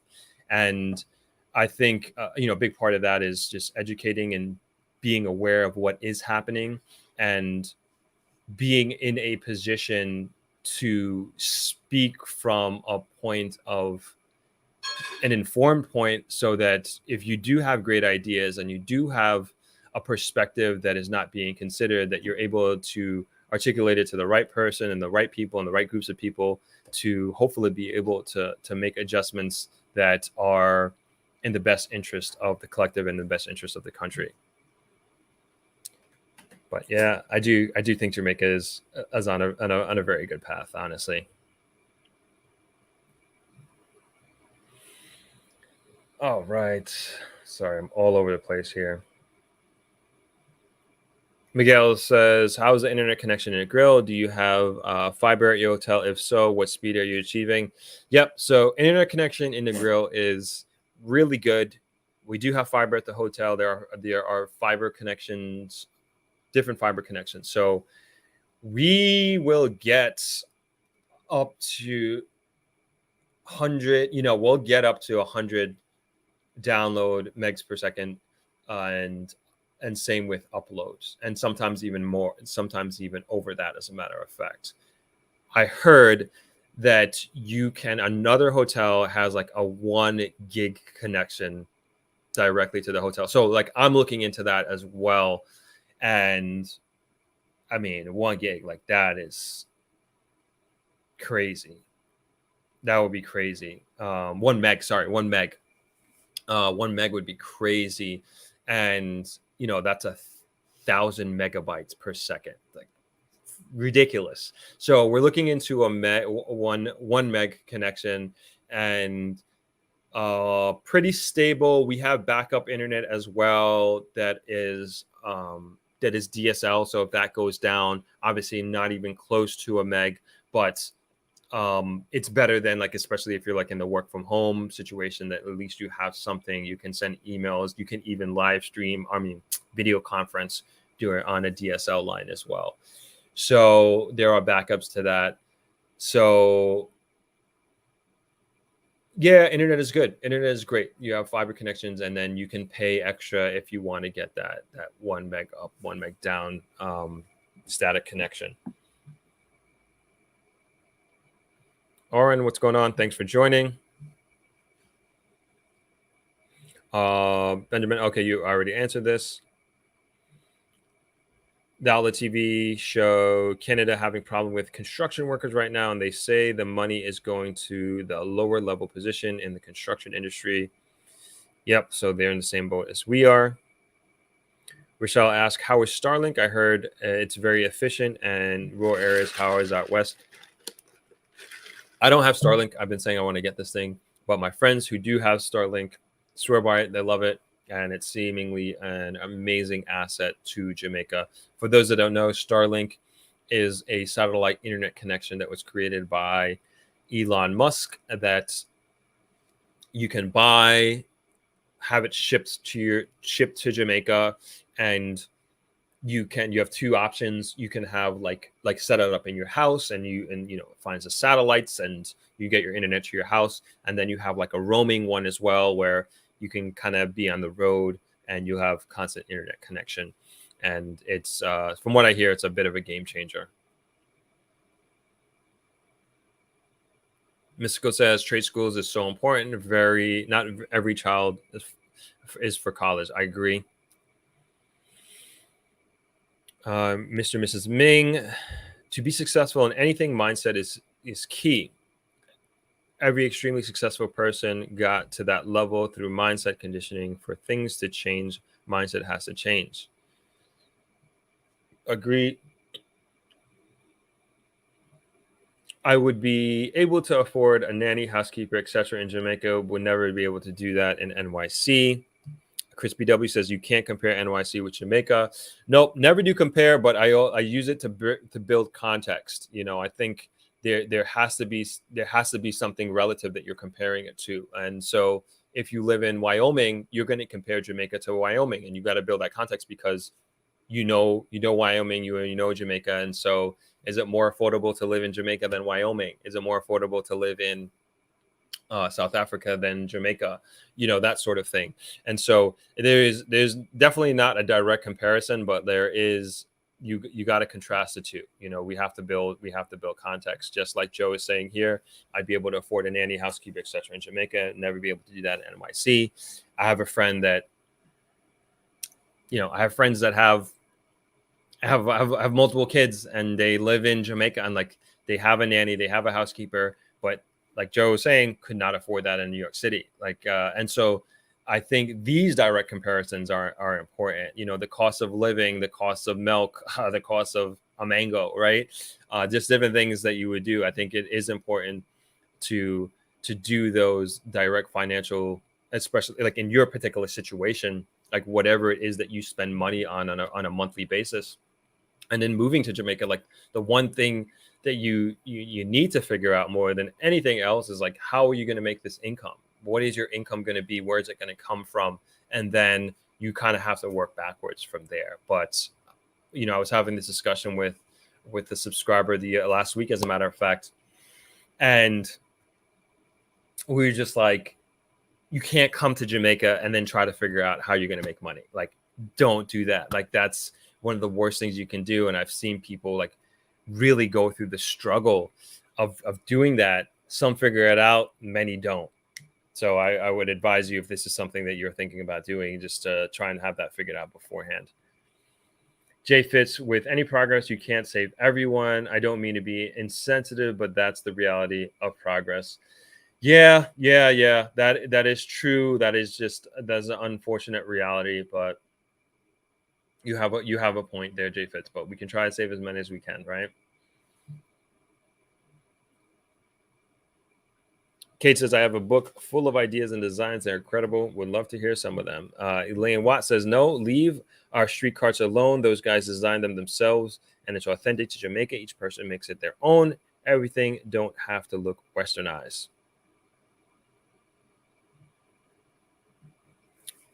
Rena says, I think a lot of people, such as returning residents, are concerned about the healthcare system of Jamaica. There should be affordable, available hospitals. Yes. All right. So this is also relative as well.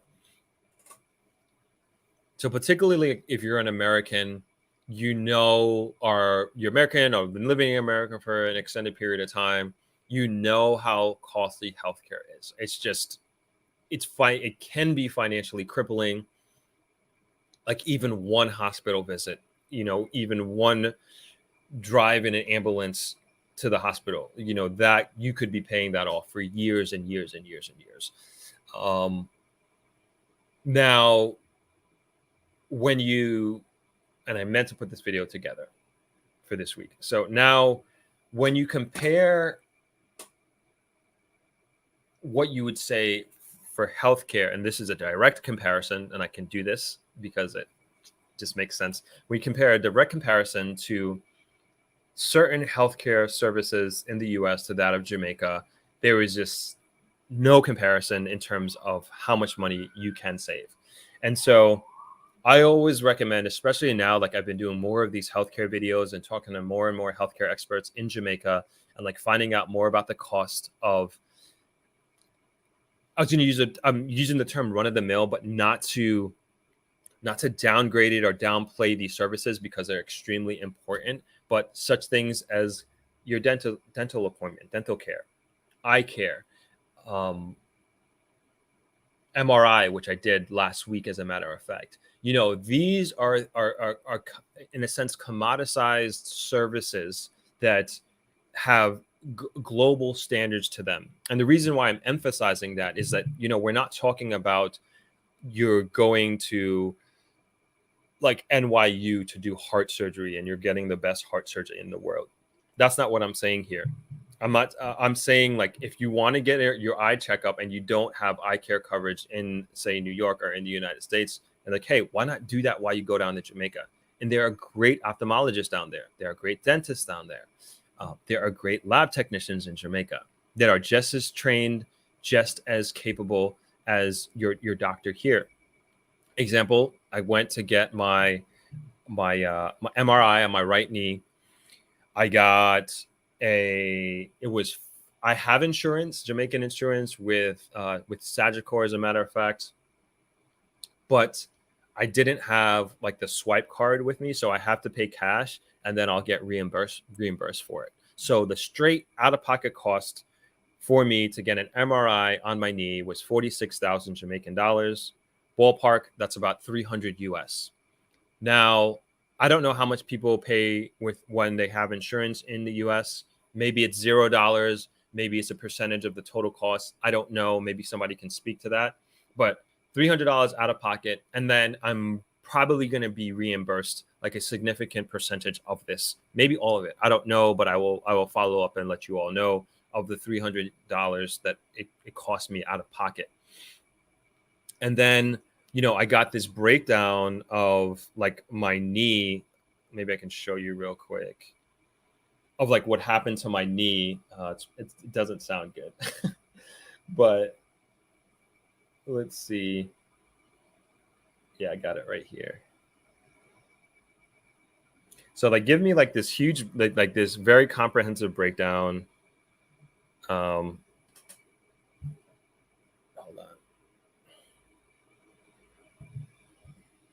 Let's see. It's not going to focus. Nope. Sorry. Anyway, I'll read it. But it breaks down like everything to the T of like all the problems that I have with my knee. And then of course my doctor is going to see this as well. And then it gives me like the main takeaways at the bottom in like somewhat plain English language. So like the 4 points that it made, partial thickness tears in the quadriceps and patella tendons with associated tendons, grade 2 medial collateral ligament injury. That's the MCL. Trifemoral something grade 3, mild anterior cruciate ligament degeneration, small joint infusion, whatever that means. But my point is that like I get this for like a fraction of it what it may have cost me here. And maybe you have something that you want to get checked out and maybe you're not fully covered. You're like, hey, maybe we just while I'm there in Jamaica for a week, I'll take a couple of hours out of a day, set up the appointment before I get there, talk to the doctor, get the referral, et cetera, and you get it checked out and you get this report that you can then now bring back to maybe your GP here in the United States, and they can tell you what to do and make recommendations as far as that's concerned. And, you know, I think it's just a huge advantage of like kind of like you have access to this. I would assume most of you have already been to Jamaica or are thinking about moving back there. But it's that stuff I would say is good. Also, I would also say another thing. My appointment was Monday morning. I made my appointment Thursday. So there was no like this weeks and weeks and weeks of waiting. It was very immediate. And I got it first thing Monday morning. And again, I made it on my appointment the Thursday before. Super professional. I did a video on it. I just need to put it together. But those type of things, again, I would say healthcare, prescription pills. We're trying to put this. We're putting this video together, of course, on the cost of what would I say, the most sought after prescription pills within the Jamaican, I would say, healthcare profile. So just to, again, compare directly the cost of these prescription pills in the US and the cost in Jamaica. The average cost, depending on of an MRI, depending on where you live in America, is between $3,000 and $5,000 US dollars. Paid $300 out of pocket and I have insurance, so it's going to be a lot less than that. So yeah, that's a, direct comparison there when we talk about healthcare and health quality. When we talk about like trauma emergency care, that's a different story. That's a different conversation.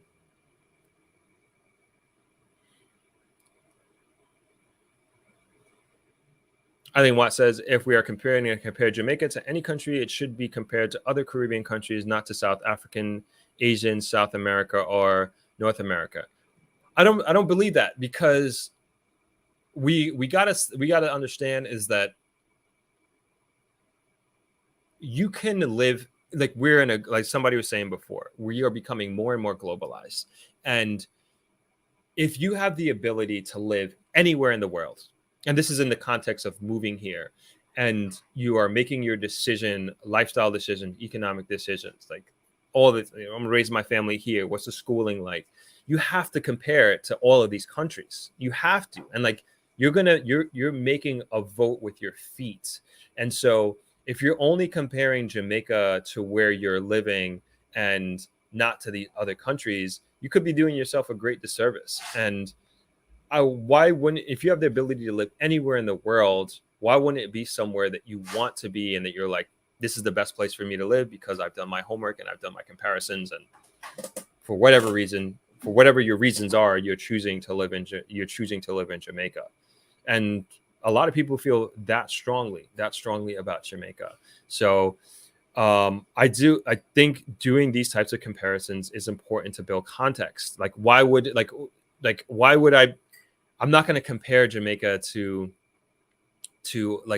DR. I mean, I would say from like an economic standpoint, like we were talking about before, like Jamaica is one of the slowest growing countries in the Latin American Caribbean area. Sure, we can do that, but like, why wouldn't you compare Jamaica in terms of doing like these like making it relative to the other parts of the globe? I think it's important to do that.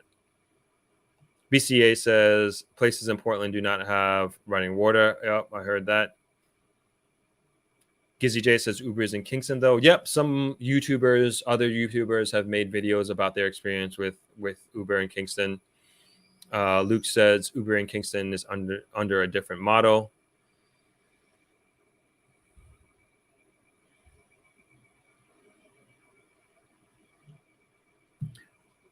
Rastafari says, despite the failure of central government to prosperly manage the Jamaican economy by nature, the country offers a great opportunity for prosperity. What's needed is renewed mindsets.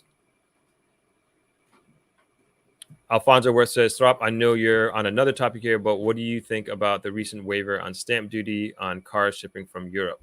First, I'm hearing about that. I don't know what percentage of that would be, but like first I'm hearing about that. I have to look into that. You're always dropping these gems on me, Alfonso. Appreciate it. Chris Shaw says, if you're watching, put a like on it. He says again, if you're watching, in all caps, put a like on it.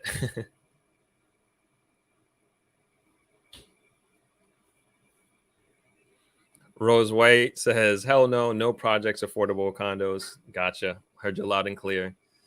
Joe says, laundromat businesses are long hours. I'm a daughter of an NYC laundromat owner. It's an intense business. Oh, so Joe, it wouldn't be like your standard laundromat. So it's not like your like here in Brooklyn or wherever you are in the city, like you have your laundromat. This would be commercial only.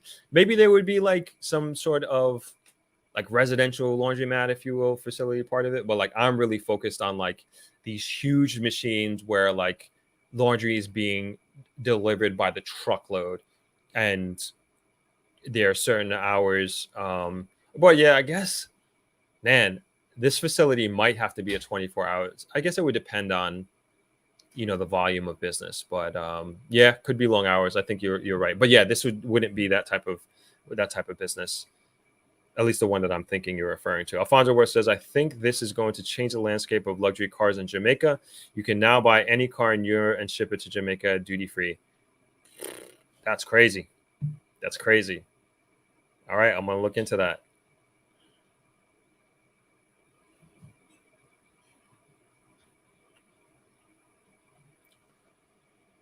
Simone says, a mixed-use developments in Negril would be ideal, well-built with shops, restaurants, mini-marts. Yeah, I think that would be good. I think that's a good idea. But we need these types of ideas. We need this type of infrastructure. Offering live, work, play options. I like that. Do you have an example of that, Simone? In Jamaica, outside of Jamaica, I would just want to bring a little context to that.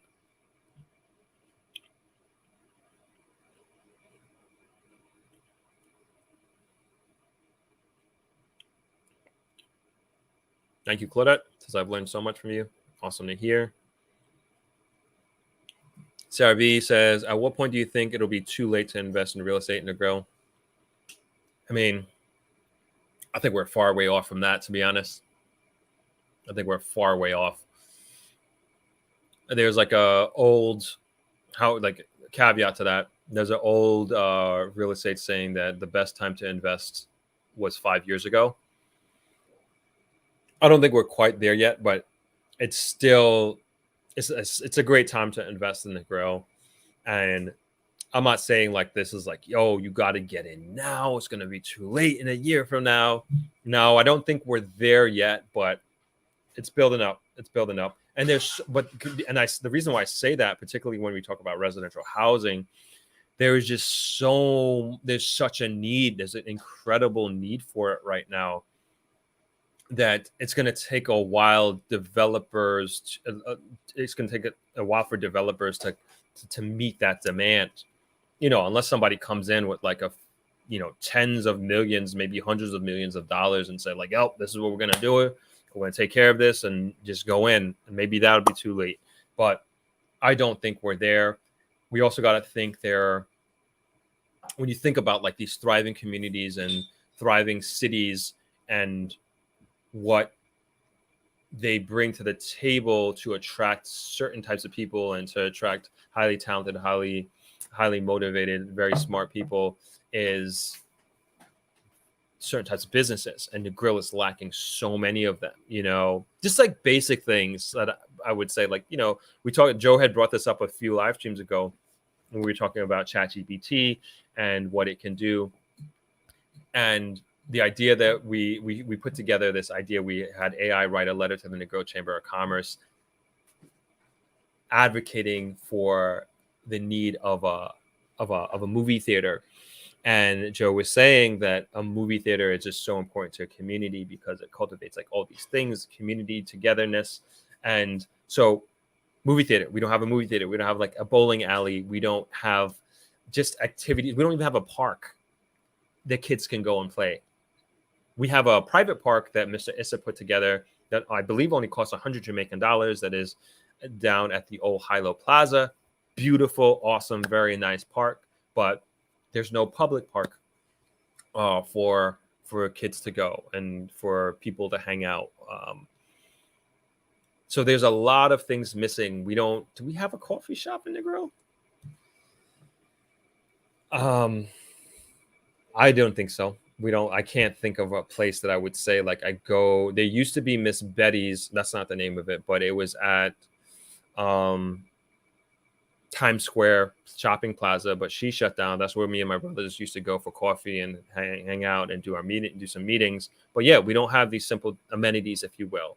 And you need this diversity in amenities to attract like a thriving city, a thriving community. It's very, very important. Reinhardt says, does Jamaica trade with Cuba, Haiti, DR, or Puerto Rico? I'm not sure. I can't speak to that, but I'm going to screenshot that and see if we can look into that. Shane Love Coaching says, I think one way to increase interest in agriculture or construction-related work, find other young people who are already doing and showcase them. A point of reference can be helpful. My 2 cents. I think that's a great idea. Where actually there's this young lady. Oh, man, I don't want to get it wrong.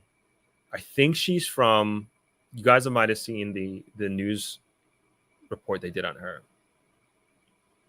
Man, please don't kill me for this, but she's from another Caribbean island. Leave it at that. She's from another Caribbean island, female farmer, and you're absolutely right. We need to feature these people, and like we want to get her on the show. And it's so important to showcase these young people, especially in agriculture, that are doing well and that are going into an industry that, especially for women, like you don't think of women farmers, like that's just a reality, but they're the ones I feel like these are the ones that I'm seeing that the ones who are leading the way and getting into it.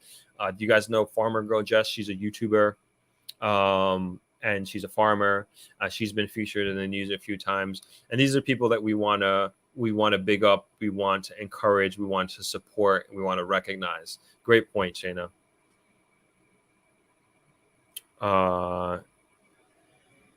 My Mayani says, is there any projects in the works by Diaspora? I'm unaware. Does anybody know about that? I'm sure there is, but I don't know of any in particular that I could speak to. Exlo says, it will never be too late to invest in a grill. It will eventually be too late for some individuals, but real estate will always appreciate in value. It will always make sense for some people to invest. Great point. Well said, Exlo. Chris PW says, latest JCBDC government payments to send to seasonal workers in 2 localities, significant milestones for development of the CBDCs around the world. Claudette says, listen to the way the disease process down. People need to eat from the soil. Oh, I see what you're saying. I agree. You know, we were talking about this earlier, and this is something that I want to start doing, is taking my diet a little bit more seriously and just being more intentional about what I consume. I eat I eat relatively clean, but I don't have a set diet. But I also think, generally speaking, Jamaica is just an easier place to get healthy food. And particularly, I always think about like ground provision, non-processed food like that, that is just so healthy and in many ways super, super pure. And in America, it's just like so many processed things. And there's a lot of processed food in Jamaica too. Don't get me wrong, tremendous amount. And we're being marketed this stuff all the time. And yeah, I just want to become more focused and intentional on my diet. And at some point, I will figure out a way of sharing that with you. And hopefully the continued ease, but if there are challenges associated with that, I'd also bring that to the table. Kate Level says they're building a logistics hub in Kingston. I think that will help the economy a lot. Agreed. We alluded to that earlier. BOJ launched Jamdex in October 2020, making JA the first country in the Caribbean to launch a CBDC. Landwehr says, with all these highways being built, it would be great if the telecom companies partner with the government to lay fiber from one end of the country to the other. I mean, JA got Starlink. Oren says, Throp, do you have an opinion on cryptocurrency in terms of investment? Do you encourage or discourage that kind of investment? I think it's the future. What do you think? Cryptocurrency.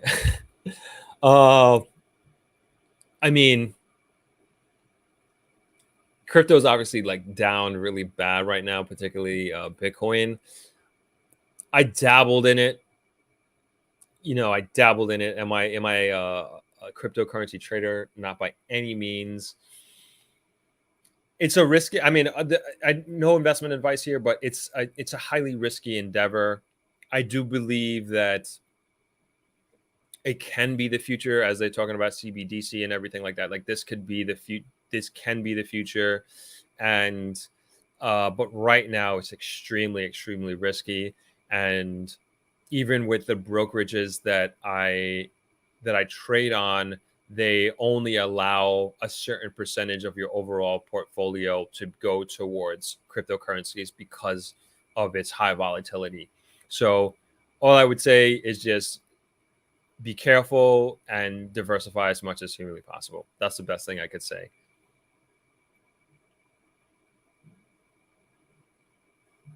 Smith says, Throp, you said all market indicators suggest Jamaica is way up. Please speak on the coming global recession.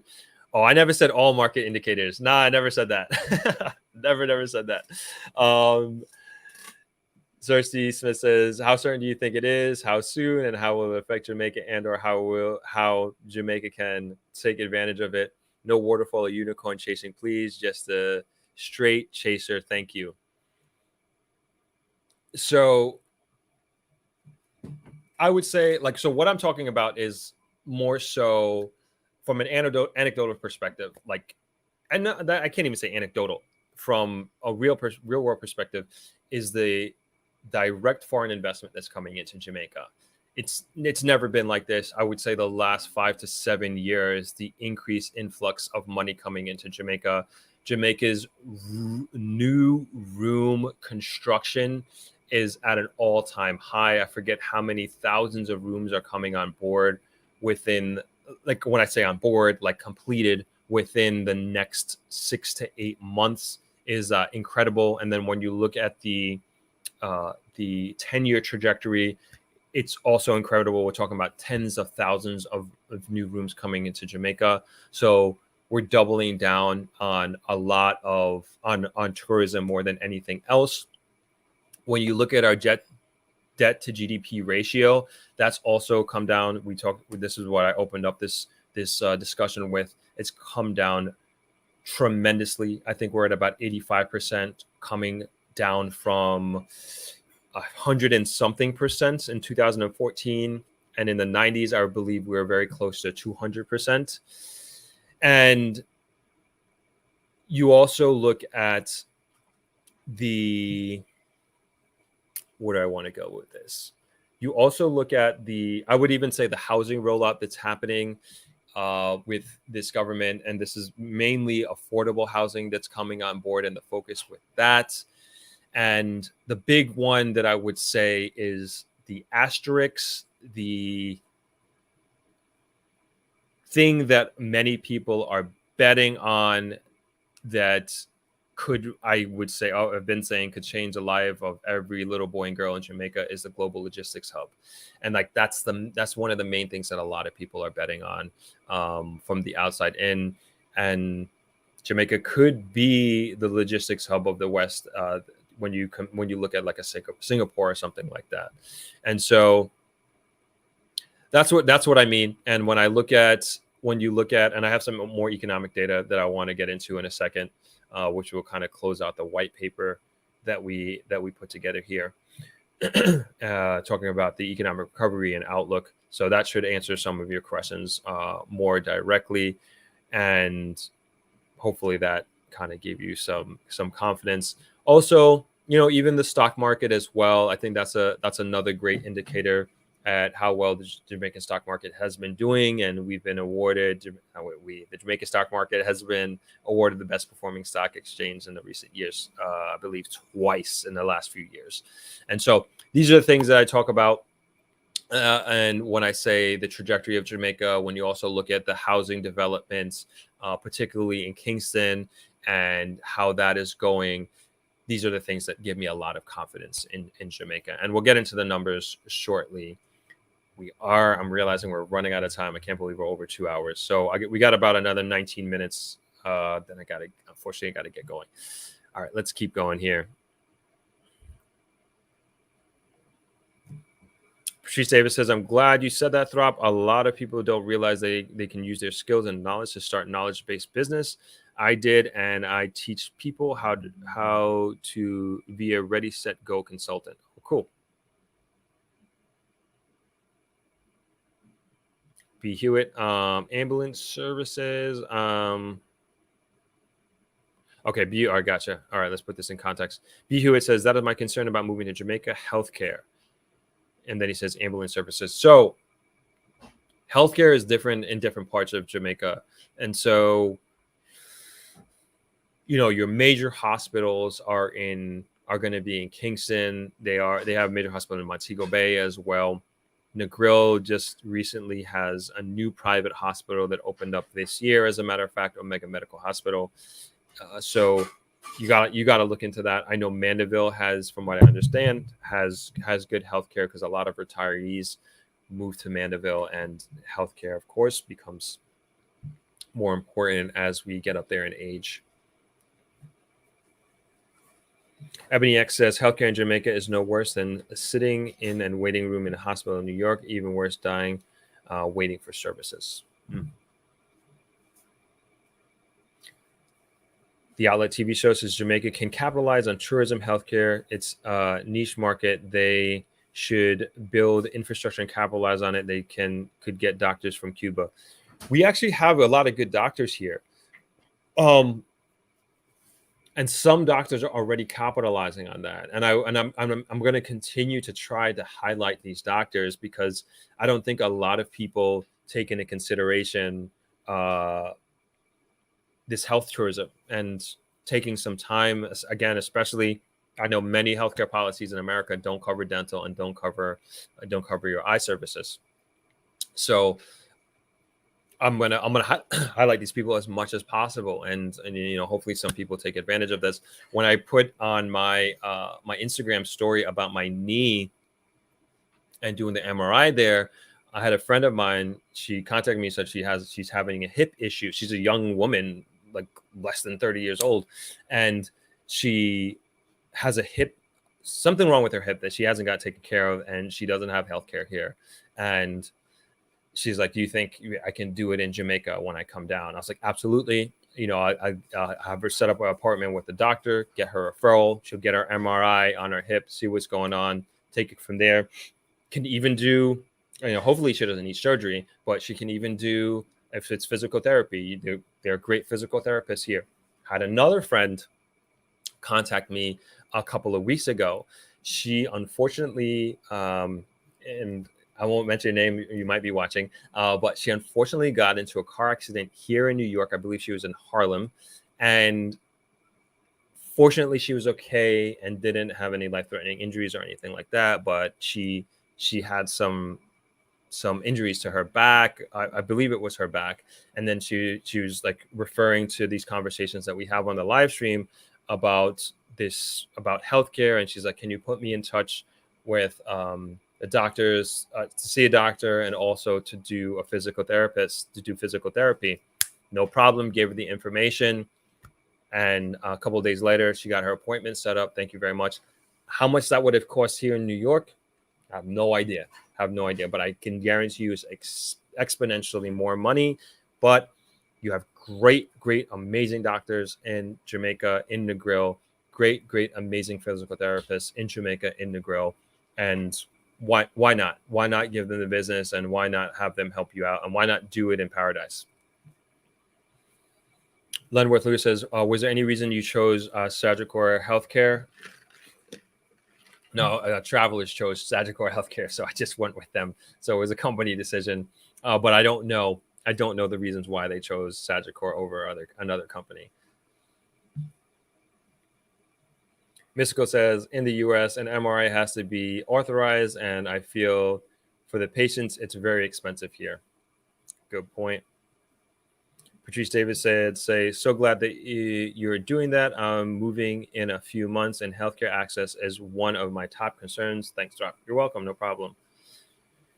Chris BW says, Throp, prescriptions free in the UK once you get over 60, and we pay a token of the amount under. One thing they have, which will not be given up. Yeah, that's good. Like when I talk about healthcare, like I have to speak more specifically to the US than say the UK or Canada, because you guys have universal healthcare, right? And the US, it's not like that. You guys don't even have to think about paying a bill or anything. Here in the US, you bet your butt you do. But that's great that you have that once you get over 60.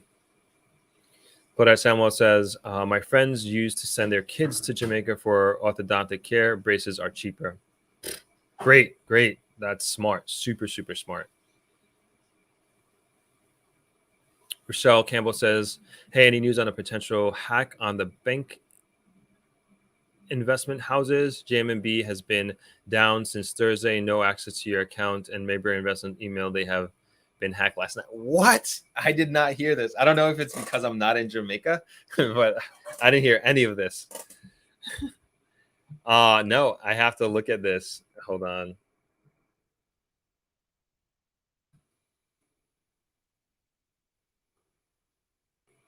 Hold on. Never.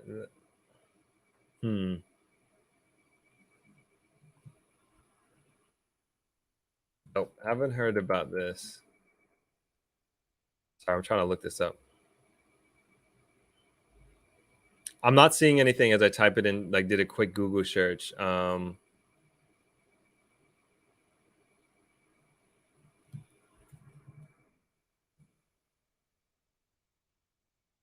Yeah, not seeing anything like that. But yeah, if you can send me an article on that.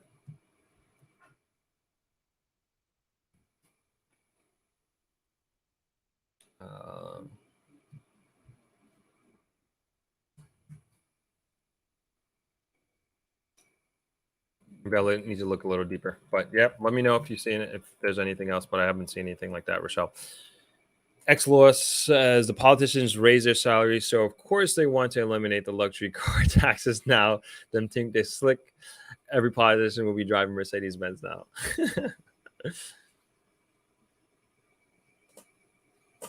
Yeah, Rochelle, let me know. I don't know if you have any article on that, but I haven't heard that.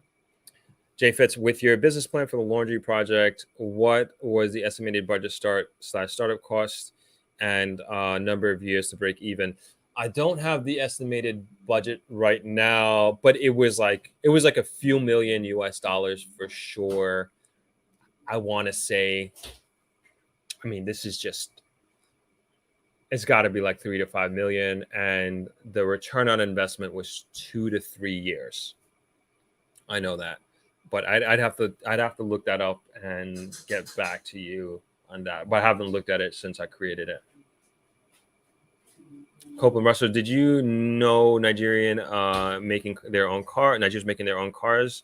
Jamaica is now thinking of getting cars from Nigeria. Nope, didn't know that. Luke Fong says no Starbucks in the grill. Nope, wide open. There's no coffee shop here. Wide open. Kate says I just hear business opportunities. That's right. Charm Jones says living in Korea, my apartment building has a grocery store, laundromat, flower shop, pharmacy, even sometime dentist downstairs. That's awesome. I think that's a great idea and a great model. Shayna Love Coaching says there's a coffee shop in Negril where you did your live stream by the water, if I'm correct. Yeah, I mean, okay, so that's Patsy's. I guess you could, yeah. I'm sorry. Thank you, Shayna. You can call that a coffee shop. It's a coffee shop and bakery. Yes, and they have infused ice cream and infused baked goods there as well. Okay, yeah. All right, I'll give that to you. Thank you, Shayna. I stand corrected. We do have a coffee shop in the grill, Patsy's, and they do those frappuccinos, mochaccino type things as well. I stand corrected. Thank you, Shayna. Appreciate that. Good call. Patrice Davis, second time I've heard you mention lack of development in the grill. Is it a lack of vision or too many regressive people blocking progress?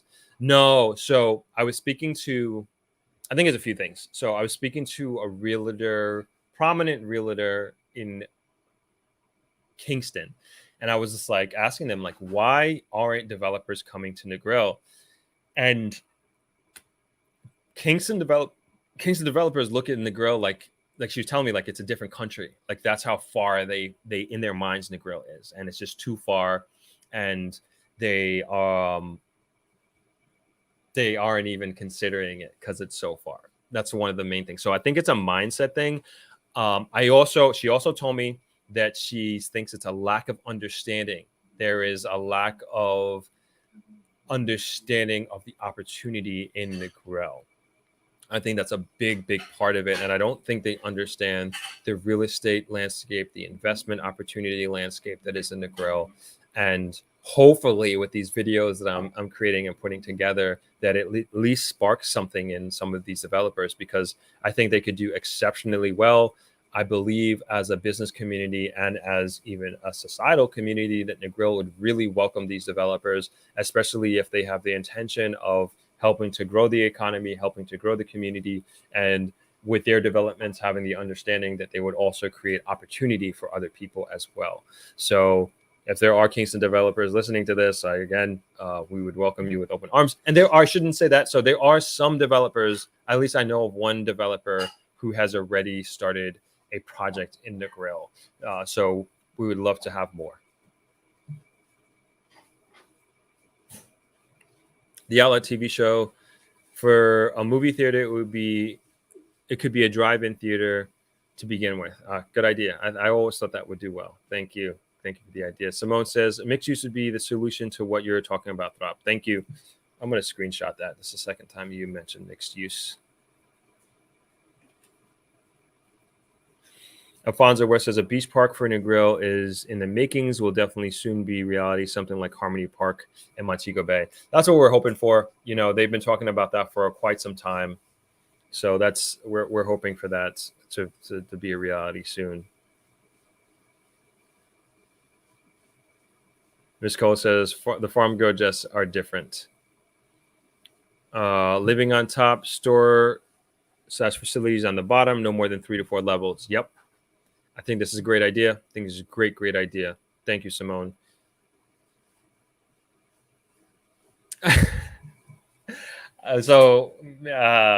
Ms. Cole, I know exactly what you're talking about here. I know the difference. So Ms. Cole says, so one farmer girl Jess is from St. Mary is different from a farmer girl Jessie in St. Elizabeth. Please, I can't state that enough. I mean, for those that know, no. All right. So thank you for that. Ebony X, there are a lot of manufacturing going on in Africa that Jamaica could benefit, i.e., they use water bottles and coconut to build housing. So much is going on in the continent. Sherry Case, the level of stress in J is way less compared to the US. Absolutely. Mystical says the food in Jamaica from the local farmers is a whole different taste, organic and heavenly. Agreed. Cage Level says Canada has a toxic workplace environment. People think they can say anything to you, be disrespectful. Even the living environment is toxic. It will get to you, believe me.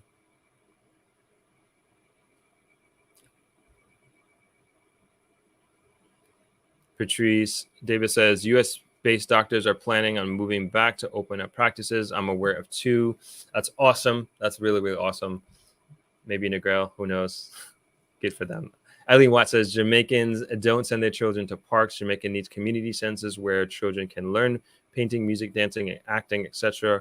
We are not going to the park culture. I don't agree with that. I don't think so. Like when you look at like I was gonna say Harmony Park. Oh yeah, even I would say I haven't been to Harmony Parks, but I can talk to Emancipation Park. I remember going there on a Sunday, and I was like, "This is so nice," and it was just such a very wholesome family feeling at Emancipation Park. And you had different families like doing picnics, sitting on the grass. Some people were doing their walks, people taking pictures, having ice cream. They had the vendors outside selling all sorts of different things. They had security. It felt very safe. And I was like, man, this is community. You know, you had young people in there, like teenagers kind of hanging out as well. I was like, man, this is what it's about. You know, this is community.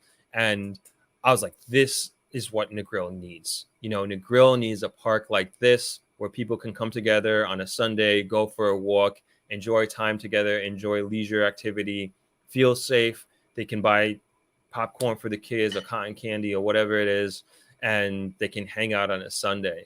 So I think I'm very much of in the mindset, if you build it, they will come. I've never been to Harmony Park, but every time I pass by there, it's a beautiful, beautiful, beautiful park. But I just see a lot of activity there. And I would imagine like on a Sunday evening, it's the same thing, or Sunday day, it's the same thing, where you can go somewhere that is nice, contemporary, safe, clean, that you could go with your family.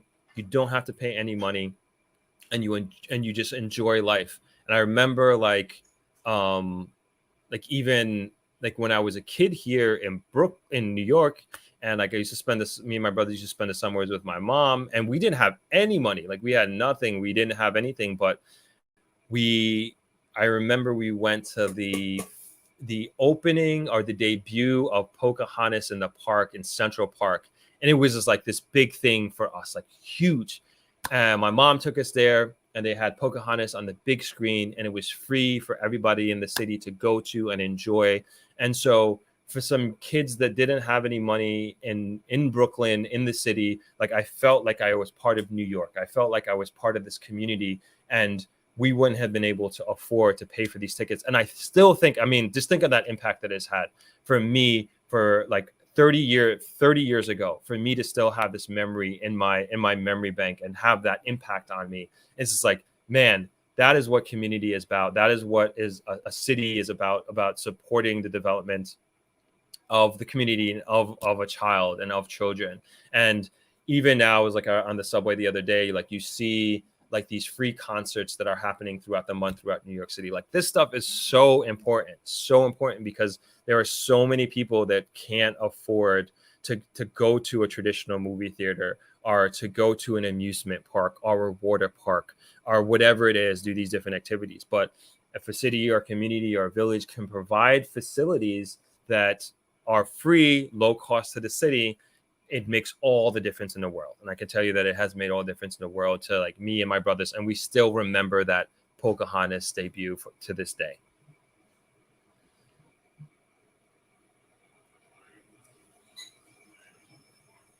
Crispy W says, in Drive, one driver killed another. Missing concerns mount over safety of ride-sharing app. Police urge comms to be vigilant. Transport Authority says in Drive Drivers must be licensed PPV operators. I'm probably reading that completely out of context there, Chris. I'm not sure where you're getting at there. Maybe you're talking to somebody else. All right, let's go to, sorry, trying to get some new comments here. Ebony X says Harmony Park is really beautiful. Agreed. Simone says, when my kids were little and we lived in Kingston, Devon House was our spot. Most Sundays, early to mid 90s. Yeah, even that, like when I went to Devon House, like same thing. A lot of people just chilling, walking around. I don't know their socioeconomic background or anything like that.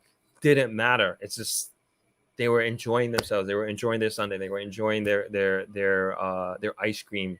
And I think this stuff is so important, so incredibly important. Alfonso Ware says parks are great for every community. I travel back and forth from Kingston to Mobay on a regular basis, and I'm a runner to Throp, and I enjoy both Harmony Beach Park and Emancipation Park. Awesome. The Outlet TV show says, I remember when I was a little girl, we usually go to Negril on a bus trips just for the beach, build it, and people will come. Absolutely. I put beaches and rivers in the same category in Jamaica in terms of the parks. Like this stuff is so important. That's why we like people are fighting so much about like stopping the privatization of beaches. And it's like same thing in Negril. Negril will always, as far as I'm concerned, Negril will always be a public beach. Like it has to be. And it's just so important there has to be a place for families to go on a Sunday or Saturday or whatever day it is to be able to enjoy their country, to enjoy the beach, to enjoy the water, to enjoy the river, and just have fun. Because like these are going to be the memories that kids have for the rest of their life. And then they look back and like, man, I had an awesome childhood. Hopefully they can say that, right? Victor Williams says most Jamaicans would rather go to the beach. There you go.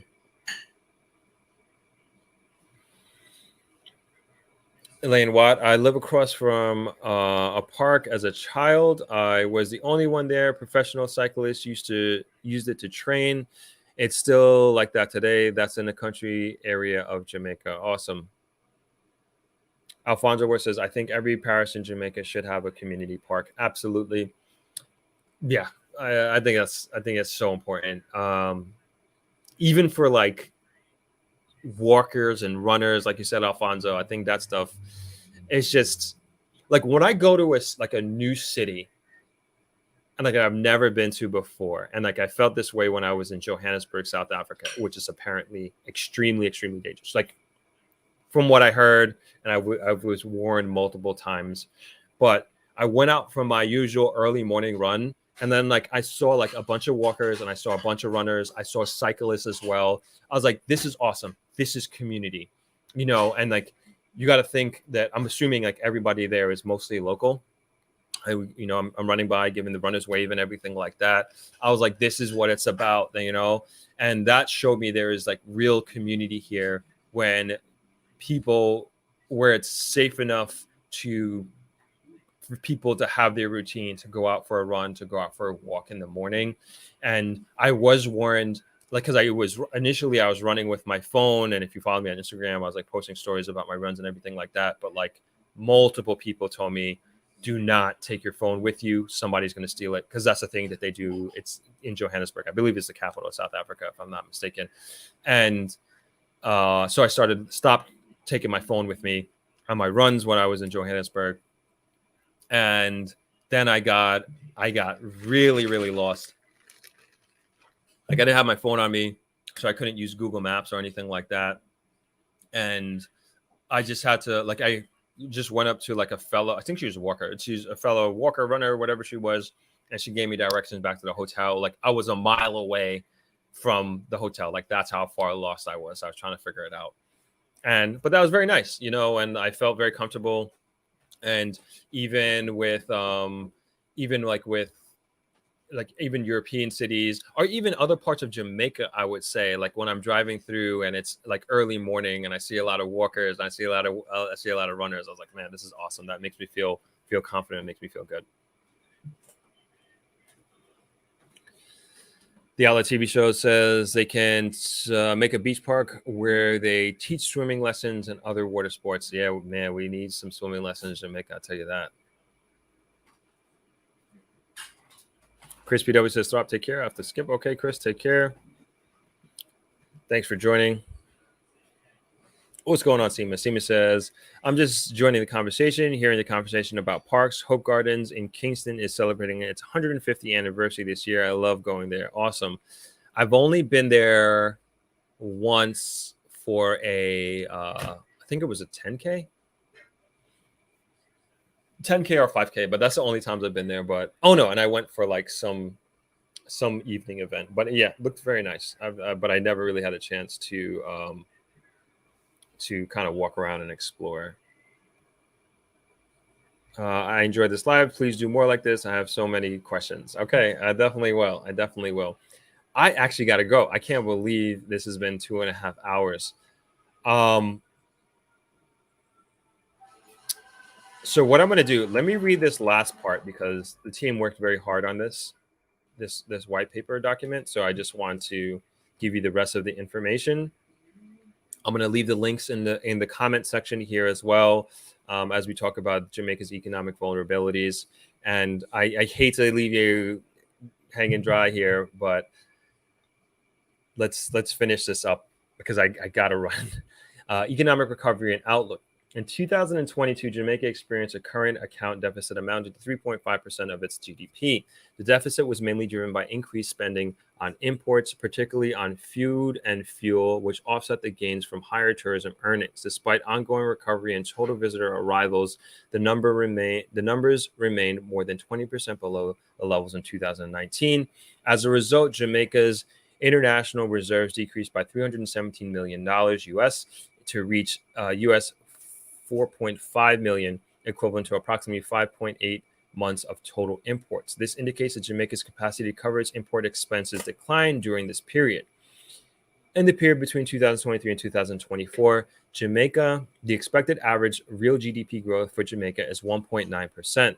This growth will primarily be driven by ongoing recovery in the tourism sector, as well as an increased activities in mining and quarrying. On the demand side, growth will be supported by consumption and investment. As the economy improves, poverty is projected to decrease to around 9% by 2024. This positive trend in poverty reduction is due to the anticipated improvement in incomes accompanying the economic recovery. Monetary policy in Jamaica will continue to be supportive of growth during this period.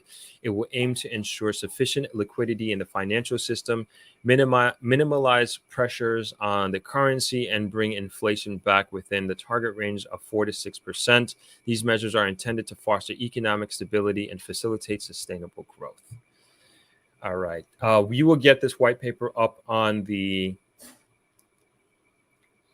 website. I'm going to throw some links there just for references. These are in the comments so you guys can see yourself what's going on.